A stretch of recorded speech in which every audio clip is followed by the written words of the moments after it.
Welcome to the March 13th, 2024 Lower Merion Board of Commissioners meeting. We have two meetings this evening, Finance Committee and the Building and Planning Committee. Before we start, please silence your cell phones. Amplifying equipment is available for those having difficulty hearing during the meeting, and the room is also equipped with telecoil technology. When the floor is open for public comment, comment will first be taken from those present in the room and then from those attending virtually. Please introduce yourself before beginning your comments. And I will now, we will move on to the Finance Committee, and I'll call on its chair, Commissioner Zelov. Thank you, Madam Chair. There are 9 items on tonight's Finance Committee agenda. Many of them are for us to consider contract awards, and we'll conclude with a financial presentation. So the first item on tonight's agenda is a recommendation to reject a bid, so not to award a contract. And for more information, I will call on our Chief Financial Officer, Eric Trout. Thank you, Commissioner. I'm actually going to start because I've had several inquiries from commissioners. I'll affectionately call them kind of Berheimian inquiries about the bids and where they are and where they're coming in. So I'm going to have some global comments about the bids quickly, and then we'll get into the first item. So you have about $3.64 million that we have scheduled, at least to be considered to be awarded.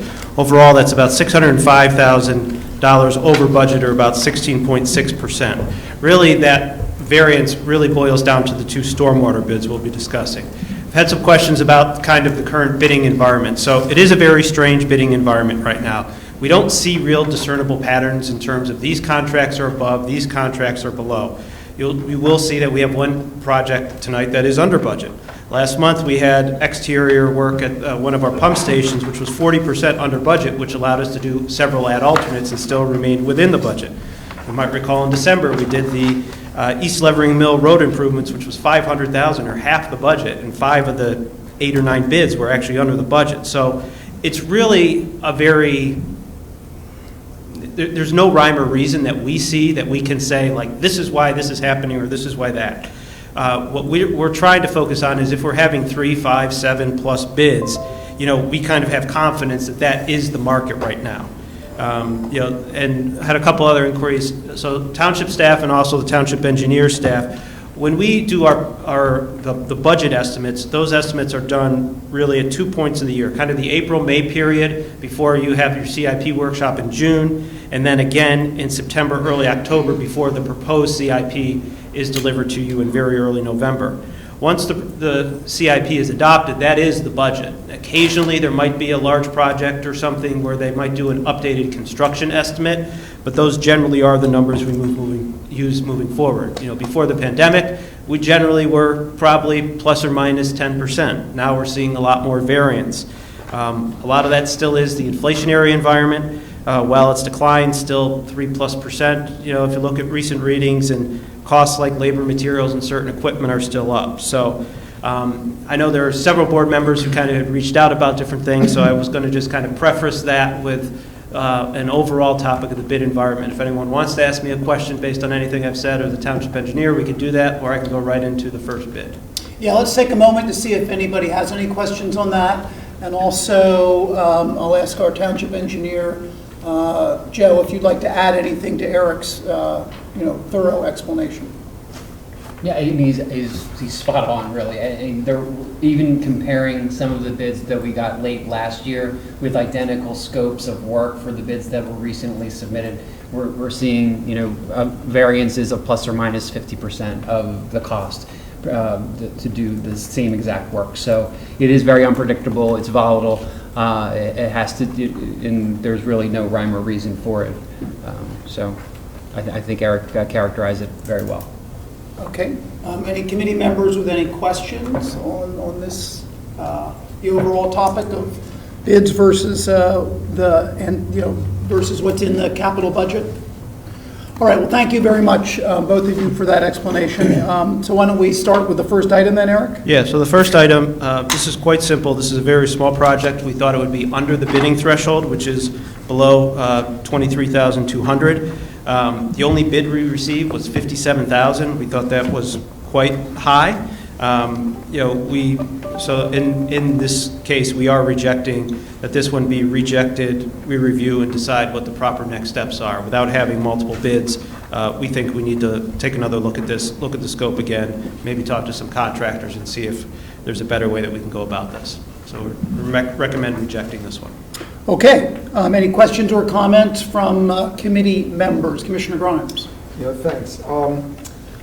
Eric, just a quick question that either you or township manager might be able to answer. Since this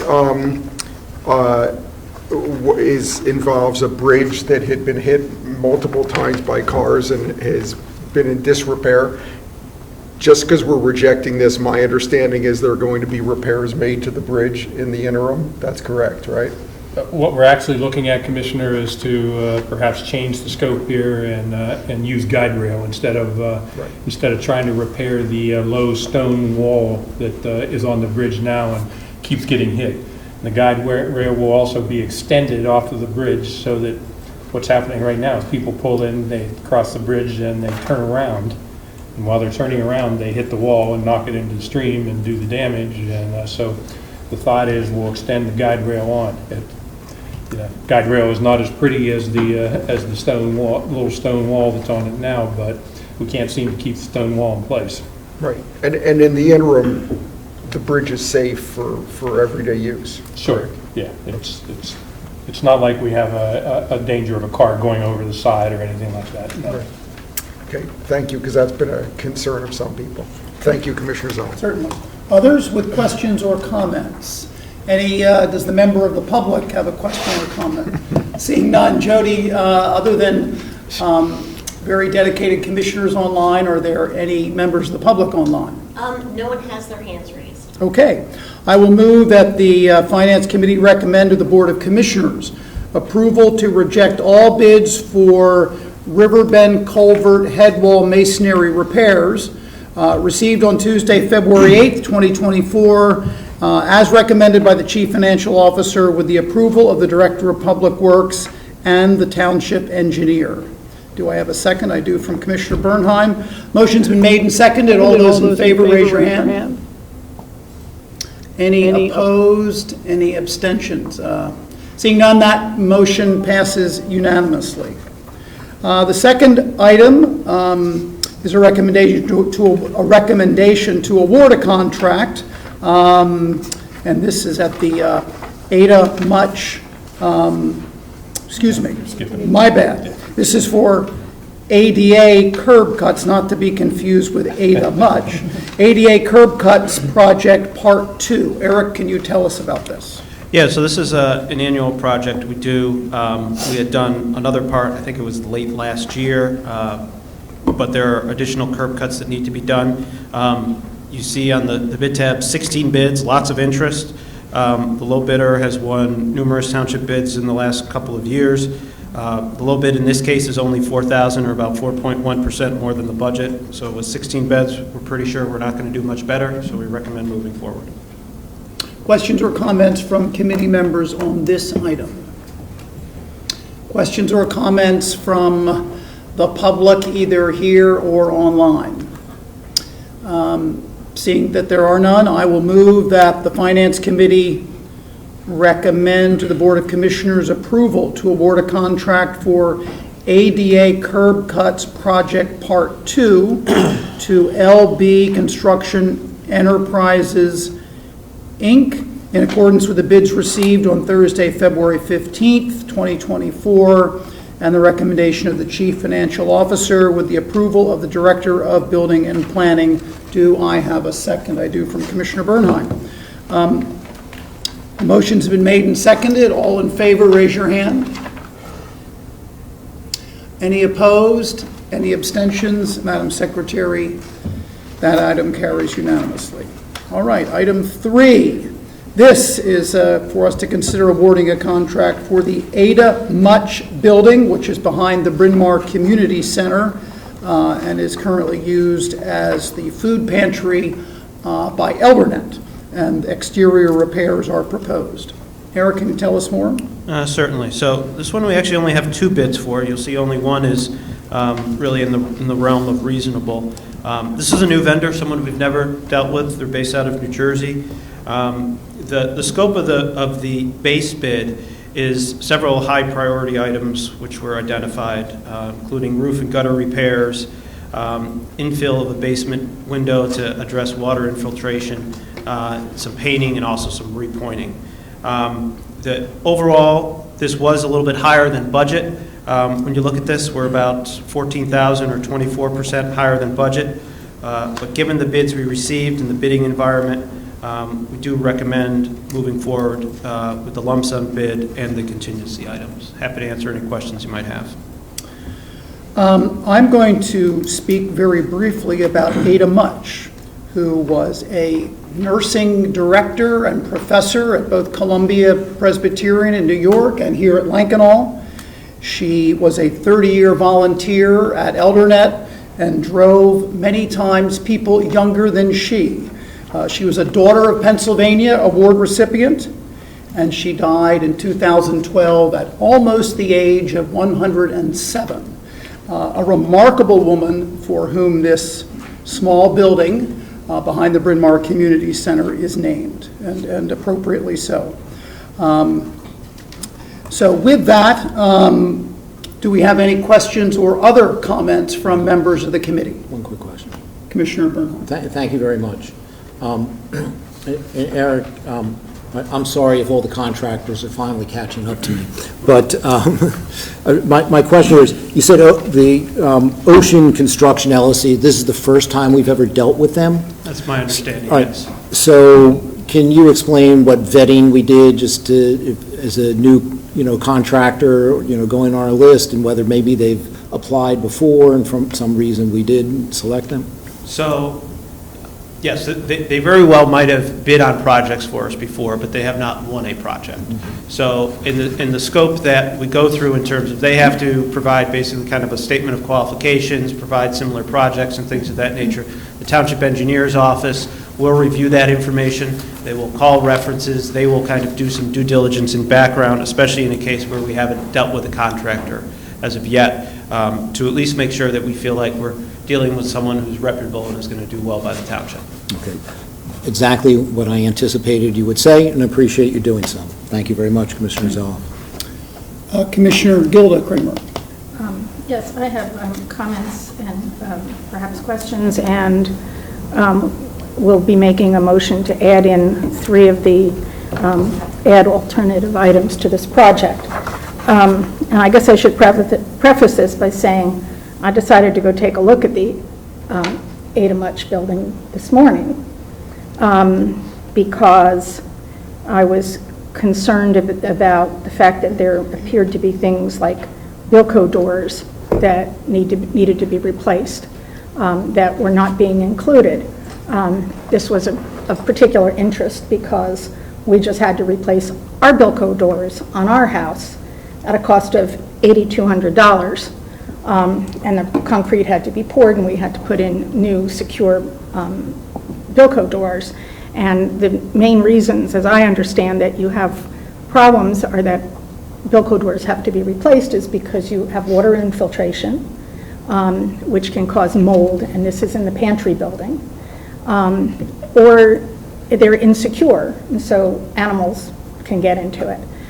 When I went out there, I spoke with some of the volunteers who told me that they do not currently have access to the basement. It's now been locked up so they can't get to it. But the last time they were down in there, they found dead rats in the basement of the building that the food is being housed for the food pantry. So I guess what I'd like to understand is, and I also looked at the downspouts, which were broken and would just spew water out all over the place. Some were bent and some were broken off. And I wanted to know what is the rationale for not including the alternate 3-1, which is the downspout extensions and splash box for $160 when the other bid was for over $1,100, and for $160 for a new paving stone, which I'd like to know if that presents some sort of safety hazard for the elderly people who are coming to this facility, and whether or not this is to try to make something safer. And then my last question is, why were the Bilko doors not included? And Jody, perhaps you can put up the picture of the Bilko doors. I don't know if you can. But I took photos of the Bilko doors, which show that the concrete is corroded around around it, and the new concrete has to be poured to make it secure. Let me get to... Probably the next picture. That's the current condition. And this bid for $8,283 not only includes the Bilko door replacement and in addition, additional pointing that needs to be done. So my question is, why were these items excluded when they appear to be work that needs to be done? So the work on the ad alternates were in conversations with the Township Engineer's Office and their condition assessment. They are items that are on the list, but were on the list for future years. That's why they put them as ad alternates, to see what the prices were, to see if, like I alluded to with the pumping station bid that we had last month, if it came in under budget, we could add some additional work and stay within the budget. In speaking more of the township engineer today, they said in relation to the downspout extensions and splash blocks, the new paving stone, and also even some of the, what's listed in the engineer's memo as A4, the porch paint ceiling, they felt that those prices were all reasonable, and if the board did want to proceed with those, that would be reasonable. In their estimation, the A2 in their memo, the new door saddle and door shoe, and in regards to the Bilko doors, they thought the prices for those were high. You had referenced your personal experience with the Bilko doors. You said you had to do a lot of concrete pouring. But they're just doing repairs there. In terms of the other comments, the Bilko door is secured with a lock. They have not had any reports of leaks in the basement there. They reported is unfinished. It is just exposed stone and concrete floor and has electrical equipment in it. So those things also at the price level that they're at, if the board did want us to pursue those, we could, and we could pursue those through basically just going out to a vendor that we know based upon the cost and contracting directly with them, and wouldn't have to be part of this contract. It could actually be done even quicker if the board wanted to do that, because we wouldn't have to wait for a contract execution process. So that was the overall thinking on that. I'll reference over to Mr. Mastronato. I don't know if you have anything else to add on that, Joe, in terms of your recommendation or the information you guys shared with us earlier? You're absolutely correct. I mean, if it was incidental to something that we were already doing under the base bid, and we can realize a cost savings by including it as part of this contract, we would have recommended that it would be included. However, bidding it as a separate, bidding it separately outside of the public bid process for a small item is quicker and could actually be, you could realize a cost savings as a result as well. Or some of the work could be done in-house and and possibly have even further cost savings. So picking up on that, I'd like to ask our manager to comment on whether some of this can be done in-house. Well, certainly our facilities department can do things like putting in downspout extensions and a splash block, replacing a paving stone, painting a porch ceiling. Certainly our facilities do that kind of work all over our various buildings. Whether they would do the Bilko door or not, I guess we would probably check prices with somebody who does just doors and get a price there and see what how that compared. But certainly, look, all these things are relatively minor. If the board wanted to add them, certainly you have that option, because we've included that in the bid document. We simply try and be good stewards of tax dollars, and where we think we can do things cheaper, we try and bring that to your attention and suggest alternate routes. So Commissioner Kramer, with Yes. respect for the work that you did today and going to look at the building and the questions you've asked, seems to me that we have a combination of management can look at doing some in-house, as well as, in the case of, I guess, the Bilco door, look at a easier contract process with a Bilco door contractor. Did I hear that Right. correctly? We Someone who re- specializes in that? We Yeah, I mean, researched the other Bilco thing is, we doors. just, having not had firsthand experience with this contractor, it might be better for the township for those specific things to go to someone who we do have some experience with. And if we can know that hopefully we're going to have cost savings, and we know the quality of the work that they do on that, that is, at least in my opinion, might be a more efficient way and a more cost-effective way to get the work done. Well, then I would move that we either, in the alternative, either we add in the additions 3.1, 3.3, 3.4, and 3.5, or instruct staff to do this work expeditiously and award contracts expeditiously if they are not to be included in this contract. So I'm not sure a motion can be made to do both things. Ernie, can you comment on what Commissioner Kramer is, how she's proposed to proceed? Well, I mean, certainly you don't have a motion on the floor yet, so the motion could be to award the contract, including alternates A1, A3, A4, and A5, if that's the intent. I understand, but Commissioner Kramer also said, she said, Then or. fine, I will make the motion to add in 3.1, 3.3. Do you mean 3.4. can I just interrupt? Do you mean No, A1? she's looking here on the. I'm looking on the second page. Okay, okay. all right, I'm looking on the second page. Look at the It would be add-alternates. alternate A1, A3, A4, and A5 to the scope of this contract. I'm just going to interject that structurally, if you're going to do A5, you should do A2 as well. Because they go hand in hand. What is the new door saddle and the door That's what it shoe? sits on. That's the concrete piece? Yes. Okay. Well, in that case, then I will move to add in A1, A3, and A4, and to ask that the township expeditiously explore doing A2 and A5 with a different contractor. I'll second it. Okay. All right, a motion has been made and seconded. Are there questions on the motion? Are there questions about what's been moved? President Sinai. Thanks. Just a quick question and then a clarification. And I guess the question is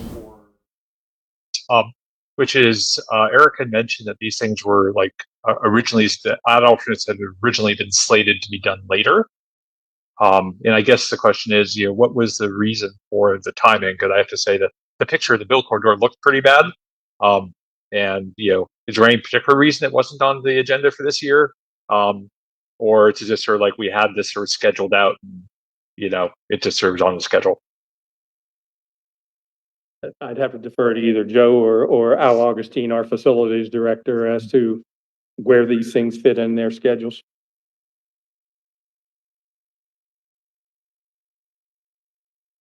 They were programmed for out years. There was some useful life left in some of these components. So we were doing higher priority items first, lower priority items in out years. And that was in conversation with facilities director. And certainly you can do them sooner. And if it made sense and if it's the budget, we would support it. Okay, thank you. And then, Eric, I just want to follow up on something you said, just to make sure I understand. I think we're doing it this way, and it sounds right, which is like when you're evaluating the alternates, it sounds like what we're doing is you're saying, okay, well, given that if we are in favor of the base bid, you look at the alternates and you say, is this alternate sort of like cheap relative to how it could be done, right? Like, do we get it at a good price for that? And I guess the part that I'm a little curious about, like, in that kind of doesn't matter if the base bid's over budget, right? If the base bid's over budget, but like someone was willing to come in and do a door saddle, door shoe in Bilco door for $2,000, like, we should leap on that. It's that those total up to 10,500, which seems high, that you're choosing not to, right? Yeah, it's a combination of what is the overall budget and then what are the ad alternates. So even if something is over budget, if we have an ad alternate that, we thought was going to be $30,000 and it only ends up being $10,000, we still might recommend that ad alternate.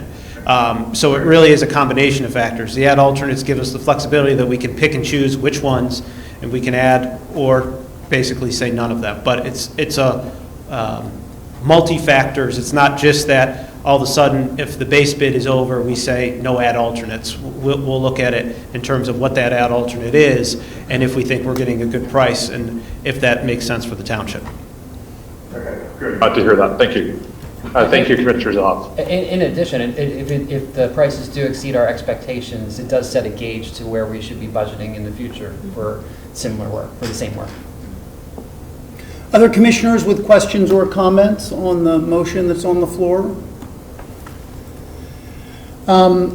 So I'm going to express the view that we have an engineering firm and a facilities department and a finance department that reviews bids pretty thoroughly. We've got a tremendous amount of capital projects that are in our capital budget that our management team and engineering and township engineer are working their way through this year, as evidenced by what's on the agenda tonight and will be on the agenda in the many months for the rest of this year with the size of our capital budget. I'm a little concerned about, I guess, second guessing on the fly. But I also, give credit to Commissioner Kramer for going to the building and looking at it and asking good questions. So I have a hesitation to say to management, we don't trust your judgment on ad alternates, but some good questions have been asked. So I'm not going to support the amendment for those reasons. Because we have a very good track record, I think, with our management team and as how they manage our capital projects, especially after what's been learned from some large capital projects that didn't go well a decade ago, but since then we've done quite well, I believe. So others with questions or comments, Commissioner Kramer? Yes, I just wanted to say that for the last 2 years, not currently, but for the previous 2 years, I chaired the Township Properties and Open Space Committee. And I toured, in that role, I toured most of our township properties and discovered an enormous amount of deferred maintenance. And I really believe that if we have identified major or even smaller things that should be done to keep our facilities in first-class condition, we should not be deferring the work that needs to be done. I don't defer the work that needs to be done on my house. Our Bilco doors needed to be replaced. Now, our Bilco door number included, the 8200 included both parts here. So it is possible that we can, from a good contractor, you can get a slightly lower number. But I don't defer needed maintenance on my home, and I don't think that we should be deferring needed maintenance. And some of these are basic maintenance items. The way that we have been for many years, we've deferred them at Ardmore Avenue Community Center, we deferred basic maintenance at Ashbridge House, we've deferred basic maintenance at the Belmont Hills community center, which is not in very good condition. We've deferred maintenance at the Bala gym. We've deferred maintenance at the Bryn Mawr Community Center, and we are continuing to defer maintenance at the Bryn Mawr Community Center. And I think that we need to be upping our game in the way in which we take care of our properties for all of our residents. Other commissioners with questions or comments on this item? I do want to respond to Commissioner Kramer. I do see it differently in that I think our engineering firm and our facilities department look closely at many of our buildings. In the case of Ashbridge House, where we've awarded a contract for $3 million to improve the facility. In the Bryn Mawr Community Center, we've spent a tremendous amount of money improving the facility over the years. I think that I question whether we have a lot of deferred maintenance. So with that, I'm going to call the question on the motion. Does everybody understand the motion? Okay. All those in favor, raise your hand.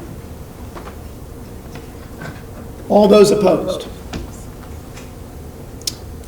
Two opposed. Is that correct? Jody? I couldn't really see right here. Can we do it again? Okay, all in favor, raise your hand. Okay, all opposed. Two in opposition, the motion passes. Correct. Okay, so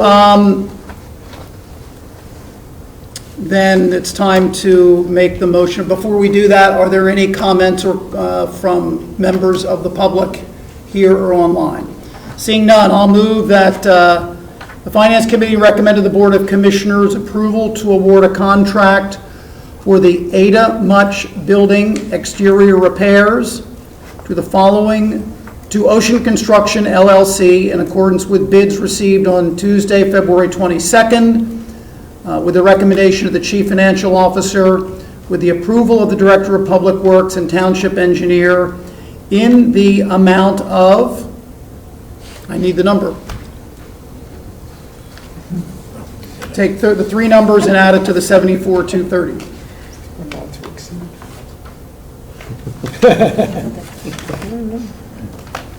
Did you do the math, Commissioner Kramer? No, I did not do the math. Okay. $80,215. $80,215? Correct. $80,215. Do I have a second? You do. Commissioner Bernheim. Okay, motion's been made and seconded. All those in favor, raise your hand. Any opposed? Motion carries unanimously. Okay, moving on to item 4. It's for us to consider awarding a contract for stream bank restoration on 2 locations. Item 5 is a stream bank restoration at yet a 3rd location. The same memo supports both items, both agenda items. So, starting with agenda item 4, Eric? Yeah, so these next 2 bids are related, same engineer's memo, long confusing bid tabs, a lot going on here. So they're 3 very similar stormwater PRP-related projects with options that we could award them on some sort of combined or individual basis based upon what is most financially advantageous to the township. So this first item here, you have 2 of these 3 projects. This vendor has done multiple stormwater projects, performed very well for us, so we have no concerns. We do have multiple bids. Again, part of my comments at the outset of this meeting, they are quite over budget. In this case, nearly double the actual budget. However, one thing to remember in the case of both these contracts is the board has allocated about $4.7 million in ARP monies to stormwater CIP projects. We've drawn down almost about $1.7 million of that, so there's about $3 million remaining. We have some ongoing projects right now, but then these projects will add to that. So basically, these projects will be paid for via the ARP dollars and help us obligate and spend all those funds by the funding deadlines. Be happy to answer any questions you might have. Thank you, Eric. I'm going to start with a question for our township engineer. Flyway Excavating has done work for us on other stream bank restorations, including the preserve at Harriton. Was their performance satisfactory? Yes, yes. Yes, and the most recent one was the project at Penguin Park. All right, thank you. Other commissioners with questions or comments on this item? It is for both locations, Hollow Road and Hagees Ford, and then Williamson Road and Dove Lake Road. One more question, Joe, isn't the Williamson and Dove Lake isn't access part of the reason that isn't access going to be challenging? Yes, I think for all three, the access was a little bit more complicated than some of the past projects in the parks, so yes. Okay. These are not only to be 100% funded by ARP funds, but they all qualify for our MS4 state requirements, isn't that correct? Correct. Okay. All right, seeing no questions from members of the committee, does the member of the public or any members of the public online have any questions? Seeing none, I'll move that the Finance Committee award a contract for Hollow Road and Hagees Ford Road, and Williamson Road and Dove Lake Road, stream restoration and bank stabilization to Flyway Excavating, Inc., in accordance with bids received on Thursday, February 29th, 2024, with the recommendation of the Chief Financial Officer and approval of the Directors of Public Works and Parks and Recreation and the Township Engineer, in the total bid amount of $667,686. Do I have a second? I do, from Commissioner Grimes. Okay, the motion's been made and seconded. All those in favor, raise your hand. Any opposed? Any abstentions? Madam Secretary, that item passes unanimously.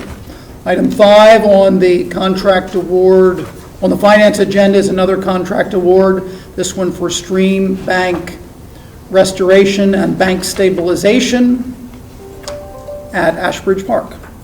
Yeah, so basically everything I just said to the last item applies here, except this is one contract, and this is a different contractor. Not one, I believe, that's done specific stormwater work for us, but the engineer has reviewed it.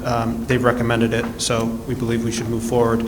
Again, despite the fact that this one is quite amount over budget, again, we did have multiple bids, so we're comfortable that the pricing isn't going to get any better if we delay this work any further. Joe, does Pannoni have any experience with this contractor? Again, this is a new vendor for us as well. We did vet them, and they got high remarks from all the references that were listed. Okay. Do you also check to see if they provided any work at other townships where Pannoni is the township engineer? We do check, and we did not have, colleagues did not have experience with them. Okay. Any other questions or comments from committee members? From public, members of the public? Okay. I'll move that the Finance Committee recommend to the Board of Commissioners approval to award a contract for Ashbridge Park stream restoration and bank stabilization to Mitchell Core Contracting in accordance with bids received on Thursday, February 29th, and the recommendation of the Chief Financial Officer with the approval of the Director of Public Works and Parks and Recreation and the Township Engineer in the total bid amount of $556,423. Motion's been moved. Is there a second? Commissioner Grimes is second. Commissioner Gavin is seconding. Commissioner Gavin, in whose ward Ashbridge Park is located, is seconding the motion. Motion's been made and seconded. All those in favor, raise your hand. Are there any opposed? Any abstentions? Motion carries unanimously. Madam Secretary. All right, item 6. This is the largest dollar contract which we will consider making award to tonight. This is for the Cynwyd Spur Trail Extension. That is property currently owned by Norfolk Southern Railroad, I believe. Eric, can you tell us more? Yeah, so this is work to construct kind of the viable tunnel for pedestrian, bike, recreational use in that area. You look through the bid tab, we had 9 bids, received a low bid that is nearly $106,000 or 5% less than the budget, so that's nice for a change, at least in this suite of contracts we have.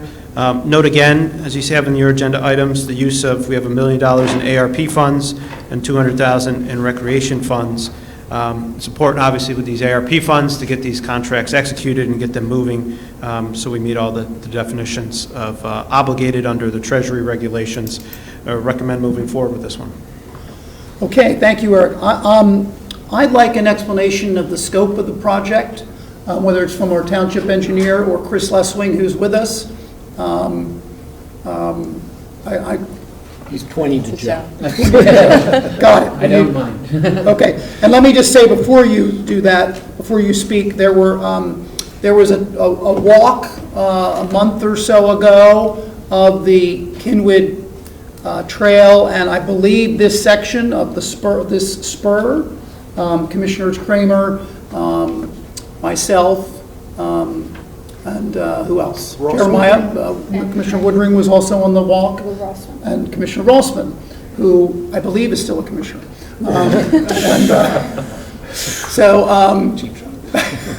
I'll say that when I see him. Jeff celebrating his 50th anniversary. As he should. So, Joe, can you, for those of us who were on the walk, and of course those who weren't on the walk, can you provide some explanation of the scope of this large project? Yes, the crossing currently exists as a stacked stone bridge that supports the Norfolk Southern rail line right along the Schuylkill River. Our project is basically building a new bridge within the bridge. It's a big culvert pipe that people can walk through. It has a concrete foundation, and it'll carry the load of the bridge and protect the traveling public from the bridge above. There's fencing that's involved to separate the Norfolk Southern rail line from the pedestrian way, and this path will connect Pencoed Landing to the Cynwyd Trail eventually. And access for this project will be challenging? Access will be somewhat challenging, not as challenging as the other projects, because we basically will be, they'll basically use the pathway, the pedestrian pathway that currently exists along the Schuylkill to access the tunnel. Okay, and the contracts are in place for us to access property owned by Norfolk Southern? We have the construction agreement. We are now working on the lease agreement for the long-term use of the land. Okay. The result will be a remarkable amenity in our related to our Cynwyd Heritage Trail and this extension, a remarkable amenity for our community. Do committee members have any other questions or comments? Commissioner Bernhardt. Yeah, thank you very much. I guess it was 2 years ago, other commissioners went with Chris Lesswing, Commissioner Grimes, I think Commissioner Whalen and myself, and this has been a long time coming. We instantly, as we walk, that said, great idea, let's do that. I've said this before, and I'll continue to say it until it's done, and we're cutting a ribbon that Chris and Joe deserve a ton of credit. Dealing with Norfolk Southern has not been easy. It's been 2 steps forward, 1 step backwards, 3 steps forward, and every time we thought we were at the goal line, they moved the goal line.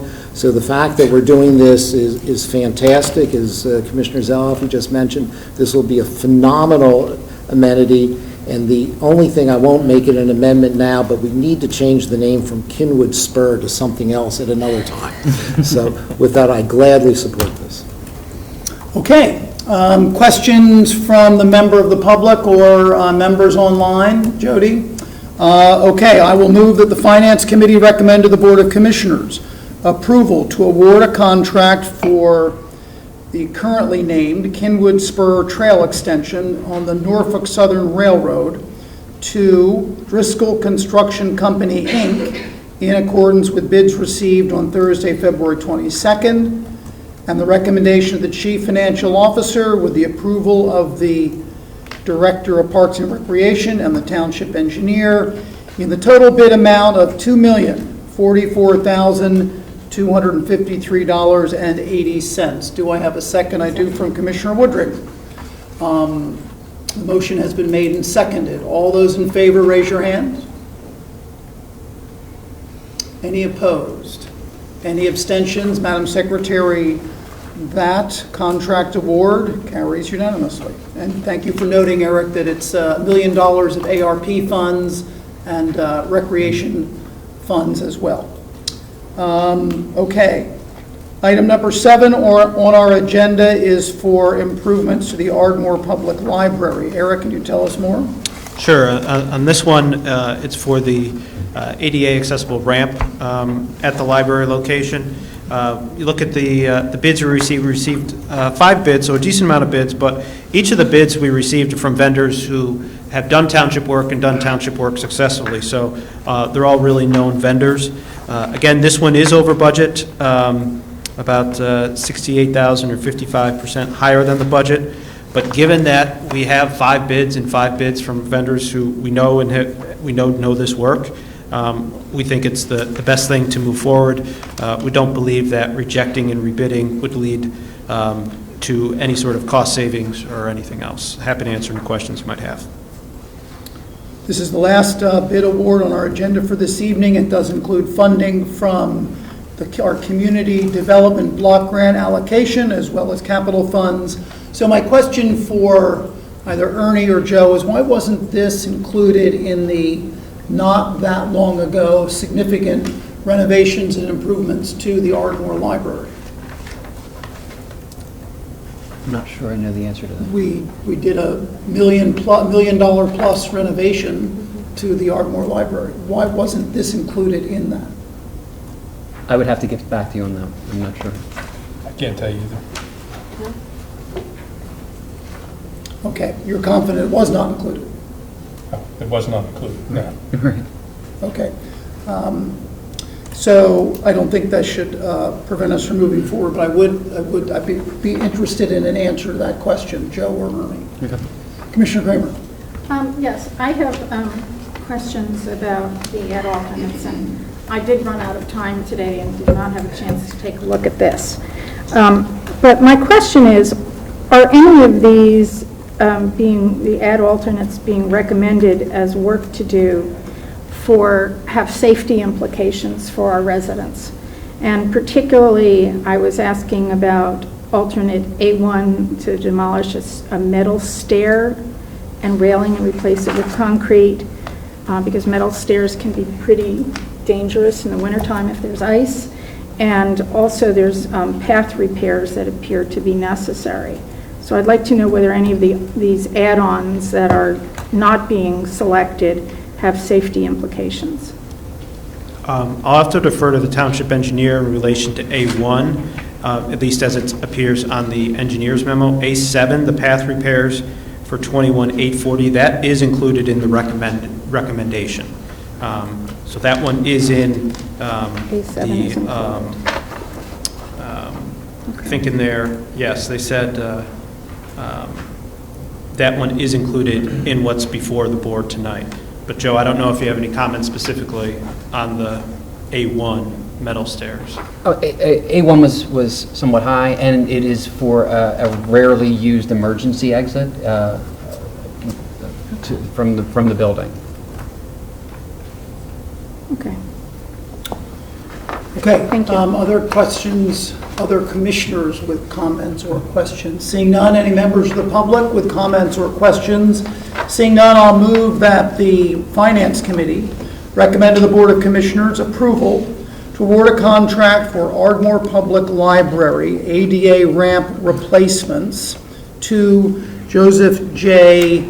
Donnell LLC in accordance with bids received on Thursday, February 22nd, 2024, and the recommendation of the Chief Financial Officer with the approval of the Director of Libraries and Township Engineer in the total bid amount of $193,256.48. Do I have a second? I do from Vice President Kramer. The motion's been made and seconded. All those in favor, raise your hand. Any opposed or abstentions? Seeing none, Madam Secretary, that item carries unanimously. And with those 7 awards, well, actually 6 awards, as Eric noted, we have awarded over $3.6 million in awards this evening that will go to the board next week. Over $2 million of which is ARP funds, along with community development block grant funds, recreation fee funds, and of course our capital funds. And in less than an hour. In less than an hour, and my guess is that we will be seeing more contract awards in upcoming Finance Committee meetings as management moves forward on our ambitious capital program. So there are 2 items remaining on tonight's finance agenda. The next one is for us to consider approving the eligibility list for the real estate tax credit for volunteer firefighters and those who are volunteers with Narberth Ambulance. Eric, can you tell us more? Yeah, so this is an annual March item approving those volunteers who've met the criteria for the tax credit program. Last year we had 45 eligible. This year we have 44. A similar dollar amount we expected to come in at right around $40,000. Again, this is another tool as part of the township's effort to recruit and retain our volunteer fire and EMS personnel who really save the township much more than the $40,000 that we'll be giving them back. So we recommend approval. Thank you. This is the second year that we would be approving the tax credits at the rate of 100%. Previously, we did so at a rate of 20%. And I would also note that Narberth Fire Company is included because they do the same thing. They are a separate municipality. They award or have agreed to tax credits for their real estate tax equal to 100%. So that if we have a firefighter who volunteers with one of the 6 Lower Merion companies and lives in Narberth, they get the credit, the tax credit, and a Lower Merion resident who volunteers at Narberth Fire Company also gets the credit. This only makes sense if both municipalities have the same tax credit program in the same amount, and that is the case. That is not necessarily the case with other townships, but it is with the borough of Narberth. And so this is a tax credit program that is very important for the volunteers who protect our lives and our property and do so each and every day.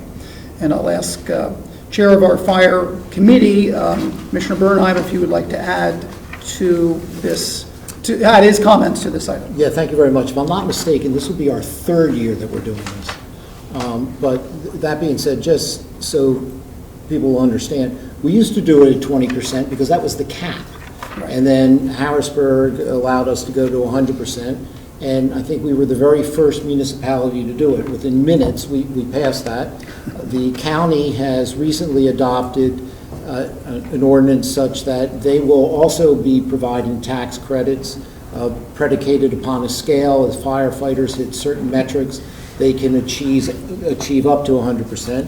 And I will be extraordinarily pleased when I can eventually, being optimistic here, state that we'll be able to get our school board to do something at least similar to the county. We've been working with our superintendent and have been in touch with some school board members, and hopefully they will do the same. As Eric noted, it is a great tool to help us recruit and retain volunteers. And it says tax credit. Remember, it's a rebate. They're getting, they put the money and they get their own money back. So this is an excellent thing, and I am sure that everybody on this board will once again gladly approve this. Thank you. Other commissioners with questions or comments on this item? Commissioner Gilda Kramer. I just wanted to confirm that this is for the 2024 taxes. No, so this is for 2023. 23. So again, what Oh, happens this is for is, 2023. yes, it basically is always a year behind from where you are. So, Right, actually, as Commissioner Bernheim said, they pay, and then we... Then the next year, reimburse. We put a credit on their bill, or we issue... No, we issue them a check back to Got them. it, okay. Okay, other commissioners with questions or comments? Members of the public with questions or comments? Seeing none, I'll move that the Finance Committee recommend to the Board of Commissioners approval of the eligibility list that is included on our agenda for volunteer firefighters and volunteer emergency medical service personnel who have qualified for the real estate tax credit for firefighters and ambulance volunteers. Do I have a second? I do, from Commissioner Bernheim. The motion is made and seconded. All those in favor, raise your hand. Any opposed? Any abstentions? Madam Secretary, that item carries unanimously. Our voting for this evening is concluded, but our committee work is not.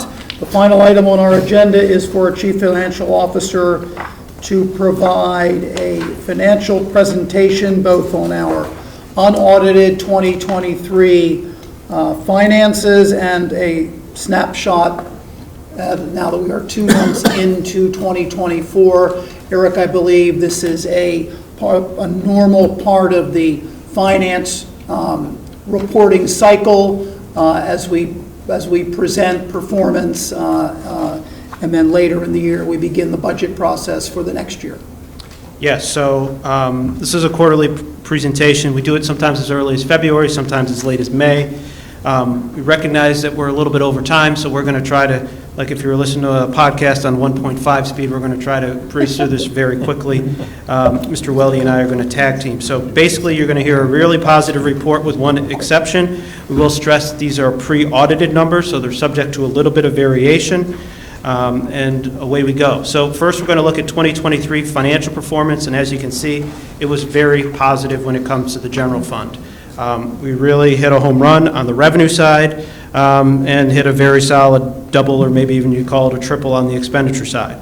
So overall, when you look at it, a $5.3 million surplus is phenomenal work or performance for the township.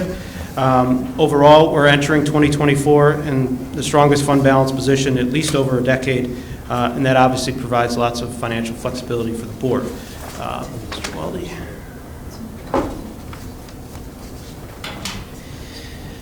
2023 general fund results.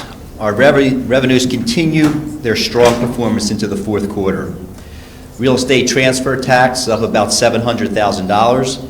Business privilege tax up about $600,000. In fact, very few revenue categories underperformed compared to their respective 2023 estimated actuals. On the expenditure side, lower staffing levels and open positions were the primary drivers to the lower general fund expenditures.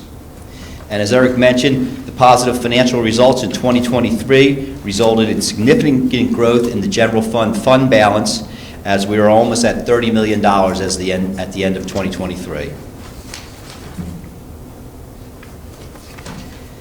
Some details on the general fund revenues. This table compares the 2023 actual results to the 2023 estimated actual results. Our revenues significantly outperformed the budget. You can see column 1 was the budget last year, 70.4, and our actual revenues are about 78.7. So we significantly outperformed the budget, and we outperformed the estimated actual amount by about $1.9 million. That's column 2 versus column 3. Touching on a few of the categories, real estate transfer tax. We had a large sale of a property on City Avenue, which really pushed the fourth quarter, and we ended up $700,000 above estimated actuals. Police services. We continue to recover amounts that we spend regarding our time at Lankenau Hospital, Narberth, and this year we had extra expenses in the last quarter of the year from some religious organizations as a result of the October 7th events. Parking revenue. Parking revenue continues to return to pre-COVID levels. As a matter of fact, this year's parking revenue of $1.1 million is within about 100,000 of pre-COVID levels, so parking continues to recover. And on the downside, the last item, local service tax. We were about $60,000 lower than estimated actual, but the total amount for the year, the $2.3 million, is the highest level we've ever achieved for local service taxes.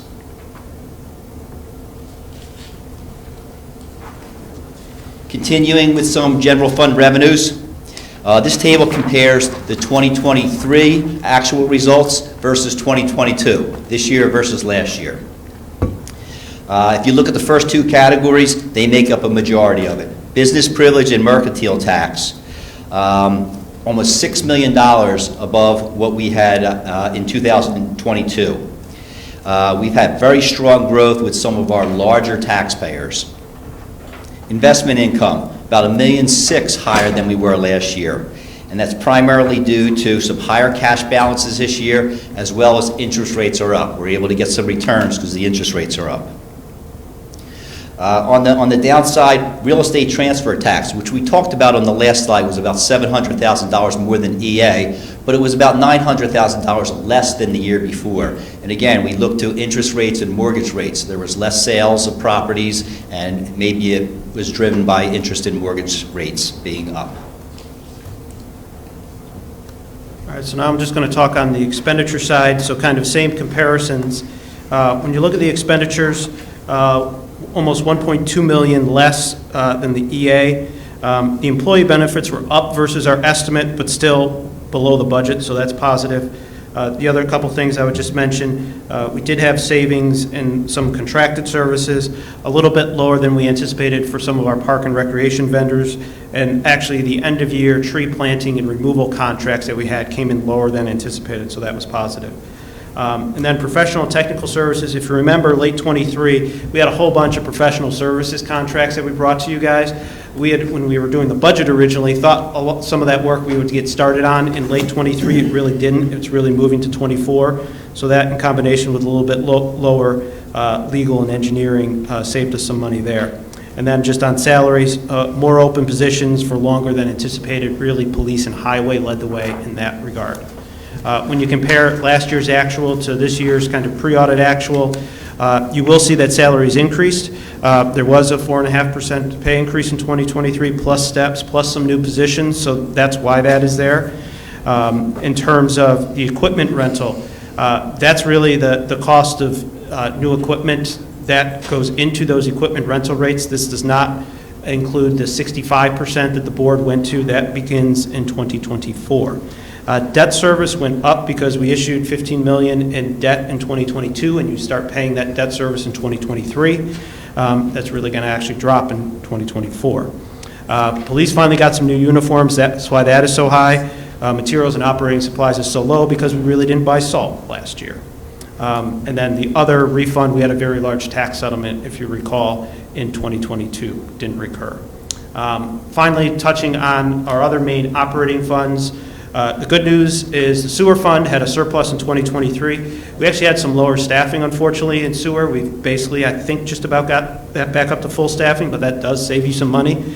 The other thing is we had a very large sewer connection lien that was paid, so that really helped us out financially. So no rate increase anticipated in April when we come before you with that. The equipment fund also, we're still searching for mechanics. We still have open positions there, and actually the mild winter really helped us throughout last year because you don't have as many parts breaking or repairs that need to be done. So that really helped the equipment fund along with some of the other things you see on there. The bad news in this report is the next thing on the solid waste fund. So the solid waste fund really did have even a worse deficit than we had anticipated. The commodity markets were still against us the rest of 2024 since we last spoke in September on this item. The personnel and waste disposal costs, are increasing as wages increase and as our contract increases. So, we finished 2023 with, again, a pre-audit number around a 4% fund balance. There is a 10% fee increase that comes in 2024. However, I'm not anticipating that's going to substantially improve the finances of this fund. I think the board is should be prepared that they're probably going to see estimates of a year-end 2024 fund balance around 3, 4, 5%, that we're going to have more difficult discussions about the solid waste fund as we move forward. Financial performance year to date, I'm not going to read the slides to you, but basically on the revenue side, everything so far is kind of going according to plan, or no real surprises. We do think that, especially if interest rates start to decline later in the year, that might help real estate transfer tax in the back end of the year, but we'll have to see what happens with that. On the expenditure side, as you know, when the police committee keeps coming to you needing to do more testing, that means we still don't have our full complement of police. So we might even have a little bit more savings in terms of salary and benefits than we had anticipated. We have actually had to spend money on salt and overtime for snow this year. So last year at this time, it was $15,000. That's how little we had. But this year, it's up, but obviously up significantly, but still really within budget. So overall, we feel like we're in a pretty good shape. And I'll give it over to Chris to finish up. And the remaining financial updates, the Township's 2023 audit is underway. We plan to have the audit completed and available on the Township's website by the end of June. The Attorney General recently conducted an audit of both the Township's defined benefit pension plans for the years 2019 through 2022. It's 4 years of audits. There were no audit concerns or findings raised by the auditor. Pension actuarial evaluation. The biennial 2023 actuarial evaluations have been filed with the state. And our last item, AP automation. Back in June of 2023, the finance staff began implementing an AP automation project, which allows the township vendors additional payment options. In other words, we used to pay pretty much 100% of our vendors via check. Now they have the option of being paid check, direct deposit, or credit card payment. By contracting with this outside group, this reduces township costs. We have a few examples up there: postage, ink, toner. But what it also does is it generates revenues for the township through credit card rebates. So anytime that they're paying via credit card, we get a portion of that. So far this year, again, this project started at about June, so we have about a half year of activity, and it's sort of ramped up. We received approximately $10,000 in rebates this year. If we annualize that next year and maybe a little bit higher, plus our P-card rebates, we're probably going to be in the range of $30,000, $35,000 in rebates. So good news there. This document is simply a dashboard picture from our new accounts payable processor that just lets us know a little bit of what we're doing. I'll just hit on a few things. If you look right in the middle, percentage electronic payments. About 30% of our payments going out now are electronic. That's a direct deposit or a credit card payment. Hopefully that continues to grow a little bit. If you look at the bottom left, the average days to settle. An ACH, which is a direct deposit, our vendors can get paid in 1 day. Credit card usually takes about 3 days, and checks about 9 days. Again, checks is writing the check, mailing the check, vendor receiving it, vendor depositing it, coming out of the bank. So that's the process there. And if you look at the top right-hand corner, they even give us a number of trees saved as a result of doing some of this. We haven't hit one yet, but we're hoping to save a few trees going into next year. That is our update, and Eric and I are available for questions. Thank you, Chris and Eric, for a very thorough report on both 2023's performance, which is remarkable. That is the performance, as well as your presentation of it, and the updates for 2024, as well as the other finance updates. And we know that vendors who do business with Lower Merion Township are confident in getting paid. Now they're going to get paid even faster. And so hopefully that will be something that gets translated into even more competitive bidding. I know that was you opened the Finance Committee meeting with a competitive bidding environment, but the good work that we're doing to make us to be a very preferred customer for many of our suppliers and vendors should help, certainly in the long run. And so I applaud the Finance Department for making these improvements, as well as not only improvements in saving trees and benefiting our vendors, but also saving time for our Finance Department staff. And let's see, but as I mentioned at the beginning, we do, this is the first of the reports for 2024. In another 3 months or so, we'll begin the 2025 budget process. And this is really directed to the 3 new commissioners, where we'll have our capital budget workshop at the end of June, and that begins a process that we see publicly, and there's a lot of staff work that goes into that, as well as the operating budget workshop, which we will have in September. So thank you again. Are there commissioners who have any questions or comments on this final item in tonight's Finance Committee agenda? Seeing none. Vice President Kramer. I just want to say thank you again for every year. I mean, every time you do this, I just realize how spoiled we are at the quality of the presentations and then the soundness of our finances too. So thank you. Very true. Okay, members of the public with questions or comments. Now I can use the plural members of the public in the room. And Jody is shaking her head. Thank you all. That concludes the business of the Finance Committee this evening. Vice President Kramer. Thank you, Commissioner Zelov. And now we move on to the Building and Planning Committee, and I'll call on its chair, Commissioner Grimes. Thank you, Vice President Kramer.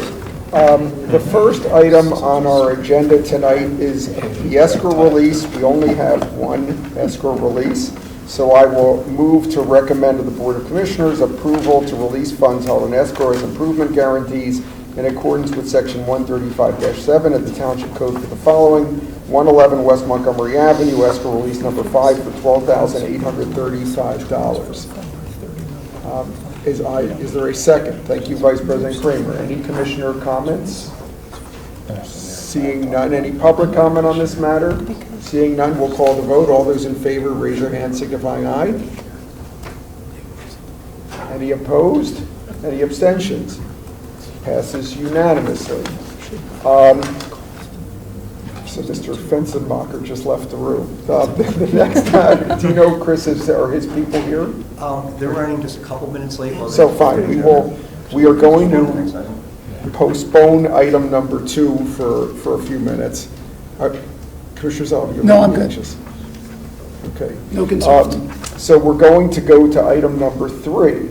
And this is a consideration to advertise the amendments to the noise ordinance. Before I ask Mr. Pendleton, if he's, I see him, good, to come up and explain this, I would just point out to my colleagues and to the public that we've discussed these amendments to the noise ordinance before, last month. And what we're doing tonight is specifically discussing a particular amendment that Mr. Pendleton is going to talk about. And while technically, if commissioners would like to discuss other aspects of the ordinance to be advertised, that is not a focus of our presentation tonight because we've already had that discussion at length. So, Chris, you or Ernest? Ernest and I are both here. I'll just explain what I have. I put the slide together on the screen. So this item was discussed at 2 Building and Planning Committee meetings. The board had authorized it for advertisement. We reevaluated right before it was set to go to the Board of Commissioners, and we realized that we did want to change one item for clarity. There's a provision for mechanical equipment, and with the noise ordinance, we're worrying about grandfathering equipment that's in there. There's existing mechanical equipment. We've been focused when we were developing the ordinance on just mechanical equipment. We're thinking about commercial areas, but there's also residential mechanical equipment. And what would be the impact of this ordinance upon existing equipment? So we're revising this. Previously, this requirement of the ordinance had only addressed commercial mechanical equipment. We're making this all mechanical equipment, so it would also be pool pumps, things on residential properties as well. So the revisions are here. It's just to revise that to include that. And really the purpose of this is to try to grandfather in as much existing mechanical equipment that is in place and code compliant at the date of when the ordinance is enacted, that if the new ordinance is stronger than what was previously there, that we can try to bring this equipment into compliance, and it gives us the flexibility as a department to work with those property owners to bring it into the greatest compliance possible. Great. Thank you very much. Did you have anything to add? No, sir. Okay, great. I just wanted to give you the opportunity because you're here. It was all his idea. Yeah, that's right. Commissioner questions? I don't know why I'm laughing. I assume that was true. Commissioner questions or comments to Chris or Ernest? I see none. Is there any public comment on, let me put a motion on the table. I will move to authorize the Township Secretary to advertise a public hearing and notice of intent to adopt an ordinance to amend the Code of the Township of Lower Merion, Chapter 105, entitled Noise and Exterior Lighting, Article, noise, to amend the regulations for the prohibition of excessive noise, maximum permissible sound levels, noise measurement locations, exemptions and violations and penalties, including but not limited to the institution of administrative fee for failure to comply with Article 2 noise. Is there a second? I'm sorry. What's that? There shouldn't be a public hearing for that. That's a mistake in the agenda. It's just authorization to advertise. Right. Oh, okay. Yeah, that's a mistake in the agenda, sorry. Got it. Thank you for that clarification. So I will, friendly amendment, take out the part about public hearing. Is there a second on the motion? Thank you, Vice President Kramer. Any commissioner discussion? All right, any public comment on this matter? Seeing none, I will call the vote. All those in favor, please raise your hand signifying aye. Any opposed, raise your hands. Seeing none, any abstentions? Seeing none, the motion carries unanimously. Thank you. I now see that, are our friends from City Avenue ready? Okay, good, perfect. So we're now going to item 2 on the agenda, which is a presentation by the City Avenue Special Services District of their retail master plan. Mr. Fensenmacher, I assume you want to make some intro comments? If you could just come in and identify yourself and go right ahead. Okay, yeah.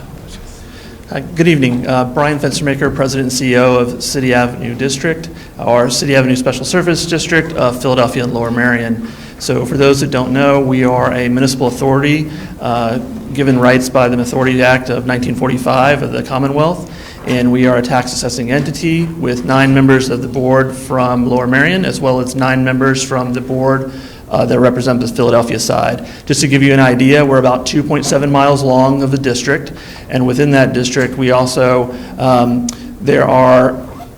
give you a parcel kind of property location, so there are about 79 on the Philadelphia side and 317 parcels or properties on the Lower Merion side.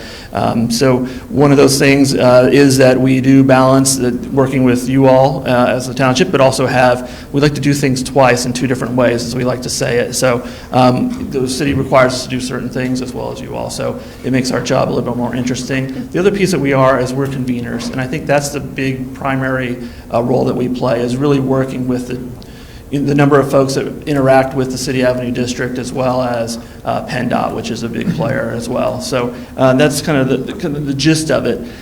Back in early 22, I came in when the then formerly Tishman property was on here, and kind of gave you an update of what we were doing as a district. And I want to let you know that at that time I said we're going to do 2 plans. One was a master landscape plan, and one was a retail strategy plan. And we've completed both of those plans. And tonight we'll talk about the retail strategy plan. But the real important part that we've been doing is also fundraising heavily for the district and bringing in dollars and cents to the district as well as the township. So we brought in $6.2 million in the 25 years that we've been in existence, and we'll continue to do that work.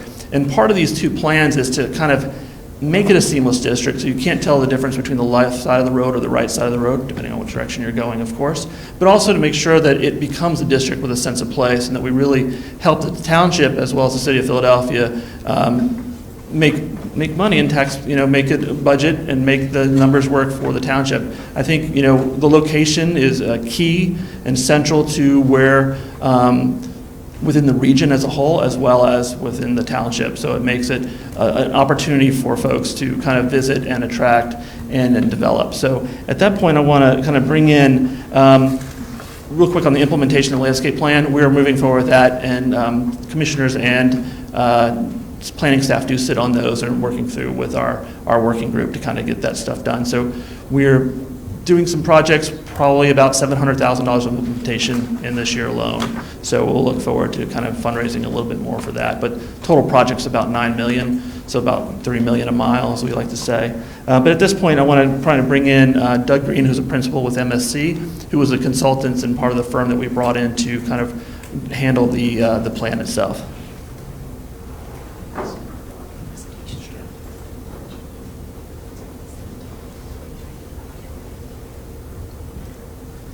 Thank you, Brian, and thank you to you all for having me this evening. My name is Doug Green, as Brian mentioned. I'm managing principal of a retail real estate brokerage and advisory firm headquartered in Philadelphia called MSC. We've been around for 35 years. We represent retailers, helping them expand. We represent landlords, helping them find tenants. I'm a township resident. I also am extremely active in the township. I lease Suburban Square on behalf of Kimco. We've leased one Ardmore on behalf of Carl Dranoff. And of course now extremely active with the district. We were brought on about a year ago to handle this retail master plan. The objective was to really create a unified vision for retail in the district. It's a very high demand district and one that is highly sought after by many tenants, but as I'm sure you can all appreciate, it lacks a kind of cohesive identity. Brian's team is working very hard from a branding standpoint with landscaping and signage, et cetera, but the goal was to really galvanize the stakeholders. We find our work is most helpful in these situations when you have a very diverse group of stakeholders. Some are very sophisticated and very well capitalized, and others are not. And how do you get everyone to row in the same direction when it comes to leasing retail or selling land to retailers, such that you don't have a hodgepodge of merchandising? And then on the other side is, how do you help these developers build retail that retailers want and are not building retail for the sake of building retail? And then, we drive by and it's built and it's new, but it's vacant because it wasn't built in a way that responded to the demand. So all that is to say, maybe if Jillian, can somebody get me, do you want me to use this? Yeah. So I'm going to run very briefly through our presentation. We gave this presentation formally in October to the Board of City Avenue District, and I want to leave most of the time, hopefully, for some Q&A or really good discussion. So I'm going to run briefly through this, and I already explained the objective. Just to be clear, you will see throughout here RC Elco. They are a quantitative analysis group out of DC. So my firm led the report. We put the report together, but we really handled the qualitative side of the report, whereas RC Elco handled the quantitative side of the report. It's a little bit of art and science, obviously. Luckily, as is the case when we do our job right, the science really supported the art. But if you see their logos, that's who they are and what they contributed to the report.